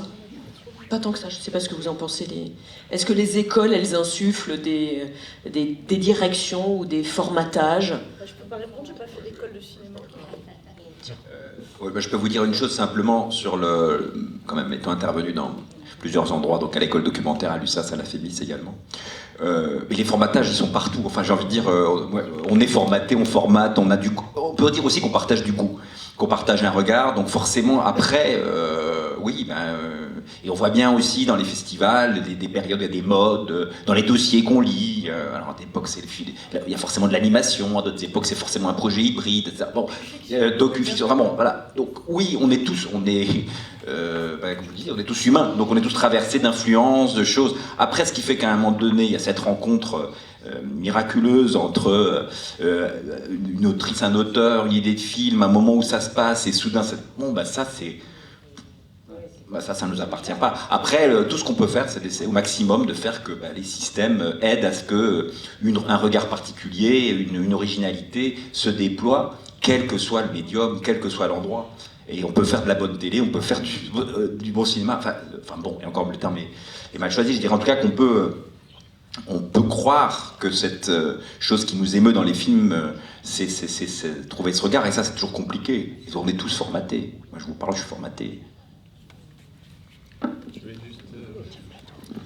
C'est un autre sujet, mais juste pour revenir sur la question de distribution et diffusion, je connais beaucoup moins la télé, mais le problème de souffrance, c'est plutôt à la fin pour moi, et je pense que pour beaucoup de réalisateurs qui réussissent de faire un film et qui attendent pour les festivals, le résultat du festival, et qui est shortlisté plusieurs fois et qui finalement ça marche pas et on attend. Finalement, ça sort en festival, peut-être une grade A si tu as la chance, peut-être B. Et finalement, ça sort dans quelques festivals, 3, 4, 5, si c'est un très bon film, 20, 30, 40, et c'est super. Si tu gagnes un prix, le film va avoir une visibilité. Et ça, c'est super. Mais sinon, ça va être un peu perdu dans le fil du temps, parce qu'il y a tellement de productions de films, et aussi avec l'algorithme de notre époque, avec même toutes les plateformes de Mubi, de Tank et tout ça, ça va être visible un tout petit peu et après on va l'oublier et il va y avoir d'autres projets. Et ça c'est un peu triste pour moi parce qu'on fait un investissement de temps en temps pour 5, 6, 8 ans d'un projet et après c'est vu pour un tout petit peu de gens. Une question ici. On s'est un peu éloigné de l'écriture, mais... Oui, ok. Je vais juste rajouter. Merci beaucoup. Ok, pardon. Alors, juste, mais je voulais juste dire, on est un peu loin de la question de l'écriture, mais c'est effectivement le bout des films, c'est pour qu'on les montre. Mais je pense que c'est toujours aussi la même question de la diversité, des fois de dire peut-être des fois un peu moins d'unanimité, et de laisser des places à des vrais coups de cœur. Moi, je pense que c'est intéressant, parce que ça donne des fois des objets intéressants qui sont peut-être...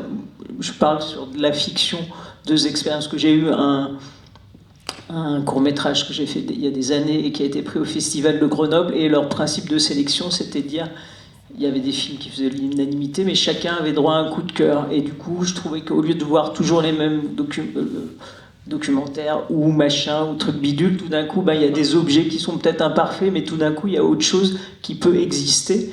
Et en parallèle, sur de la fiction, j'ai eu un long métrage de fiction qui était à la Cité de Cannes. Donc c'était génial, j'ai fait plein de festivals et tout, donc je ne vais pas cracher dans la soupe. Mais il y a eu un certain nombre de festivals où je me suis dit, mais mon film, c'est aussi le circuit du produit de l'année.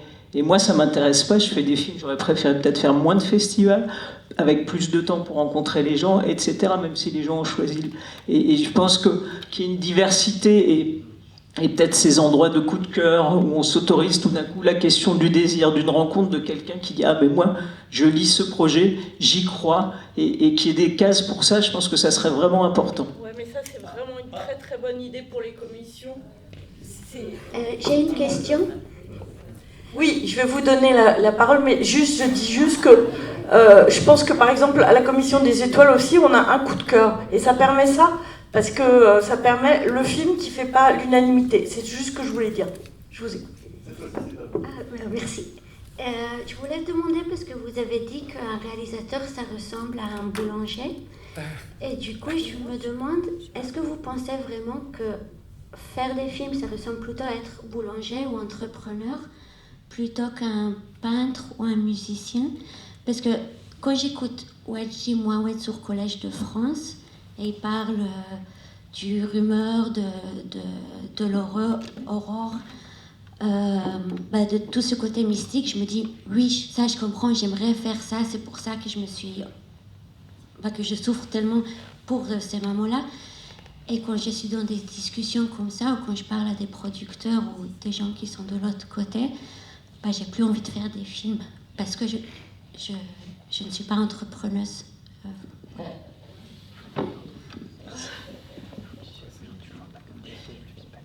Moi, je pense que c'est une très bonne question. Vraiment, je pense que c'est une très bonne question, mais je pense pas qu'il y ait une réponse excluante.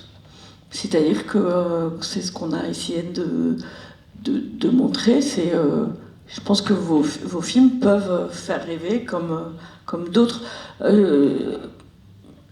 Si j'avais pris la métaphore du boulanger, c'était simplement parce que, oui, je crois très sincèrement que faire des films, ce n'est pas une pure activité intellectuelle. Et on parlait de l'écriture et tout. C'est aussi, je sais pas, une perception du monde, un rapport aux gens, et ça dépend aussi de ce que vous faites comme film. Moi, je travaille sur des images d'archives, et ce que j'adore, c'est pouvoir réécrire à partir des images d'archives. Je fais des interviews, donc voilà. Mais tout est possible. Il n'y a pas un choix, c'est pas binaire, heureusement. Oui, je vais juste prolonger ça. Je pense que c'est quand même c'est aussi pour ça qu'on aime bien les films. Hein. Il y a des cinéastes architectes, il y a des cinéastes poètes, il y a des cinéastes écrivains. Enfin, je dirais c'est aussi toute cette richesse-là. Après, peut-être, et ça rejoint la question du formatage et du coup de cœur. Moi, je pense qu'il y a une chose que j'essaye quand même d'entendre dans les projets que je peux accompagner en écriture, c'est de pas estomper peut-être le point de démence ou le point de, pour reprendre une expression à la Deleuze, enfin le point extrêmement singulier que vous avez au contraire. C'est ça qui à un moment donné va faire qu'aussi, dans une commission, peut-être quelqu'un va dire non mais là, ce projet-là, je le veux, il faut le défendre, et même quand il n'y a pas de coup de cœur, va aller mettre le poids dans la balance, non ça il faut y aller. Donc, au contraire, je pense que ce qu'on a dit là n'est pas du tout pour dire il faut être boulanger ou peintre ou poète ou architecte ou je ne sais pas quoi. C'est que justement, il y a, c'est trouver qui, c'est ça qui est le plus compliqué.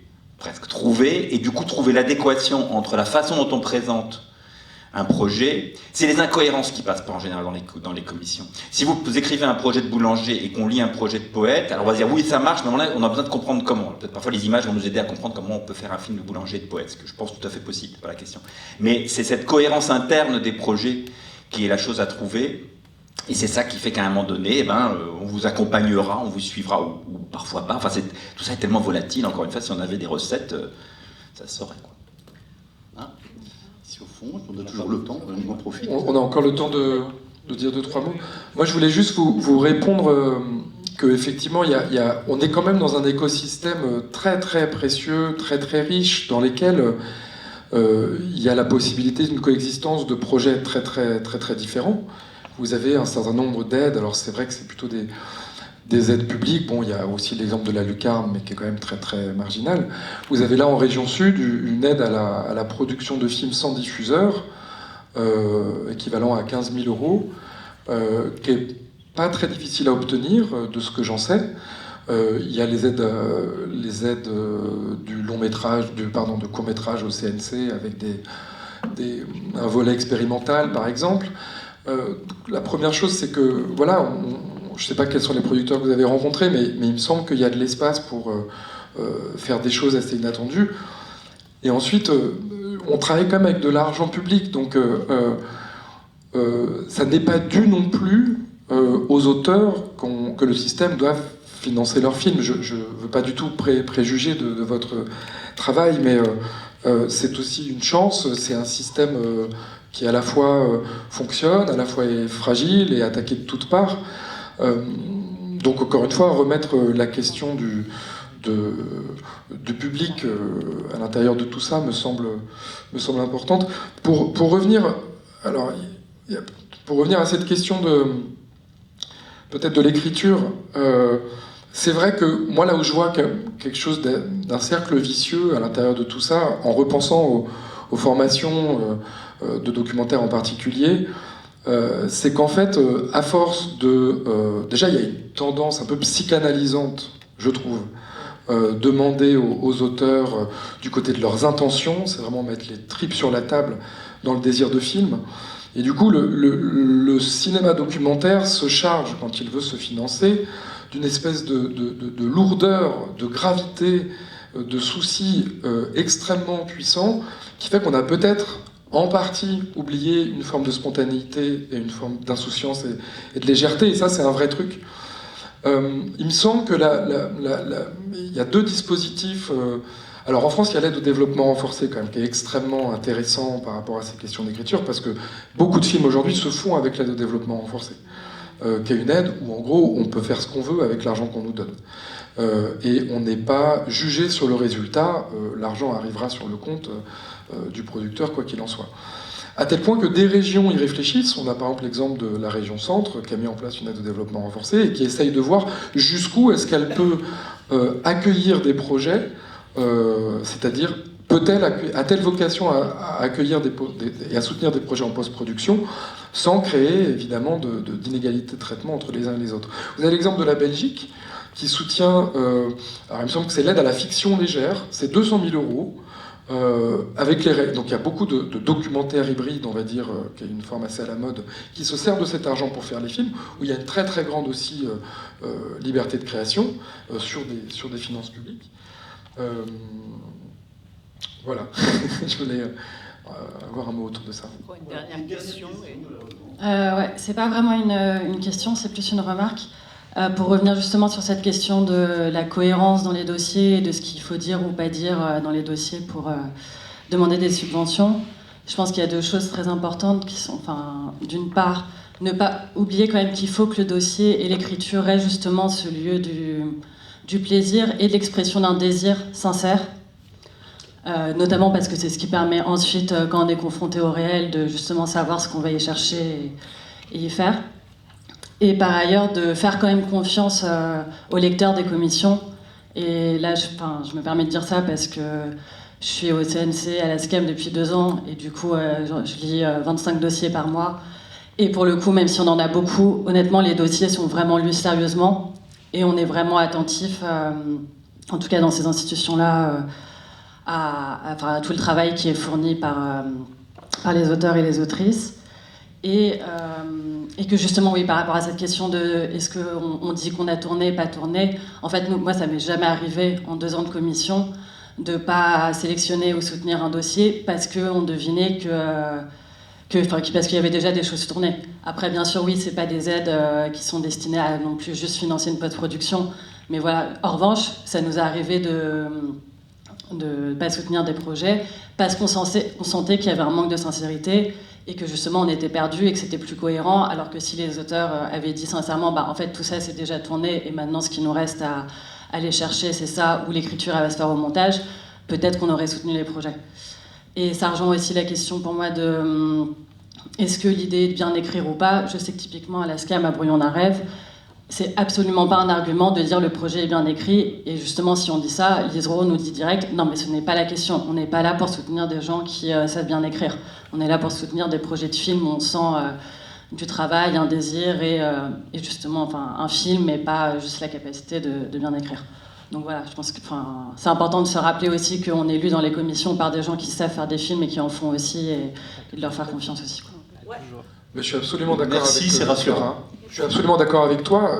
En plus, il y a quand on siège dans une commission, il y a des réunions préalables d'information.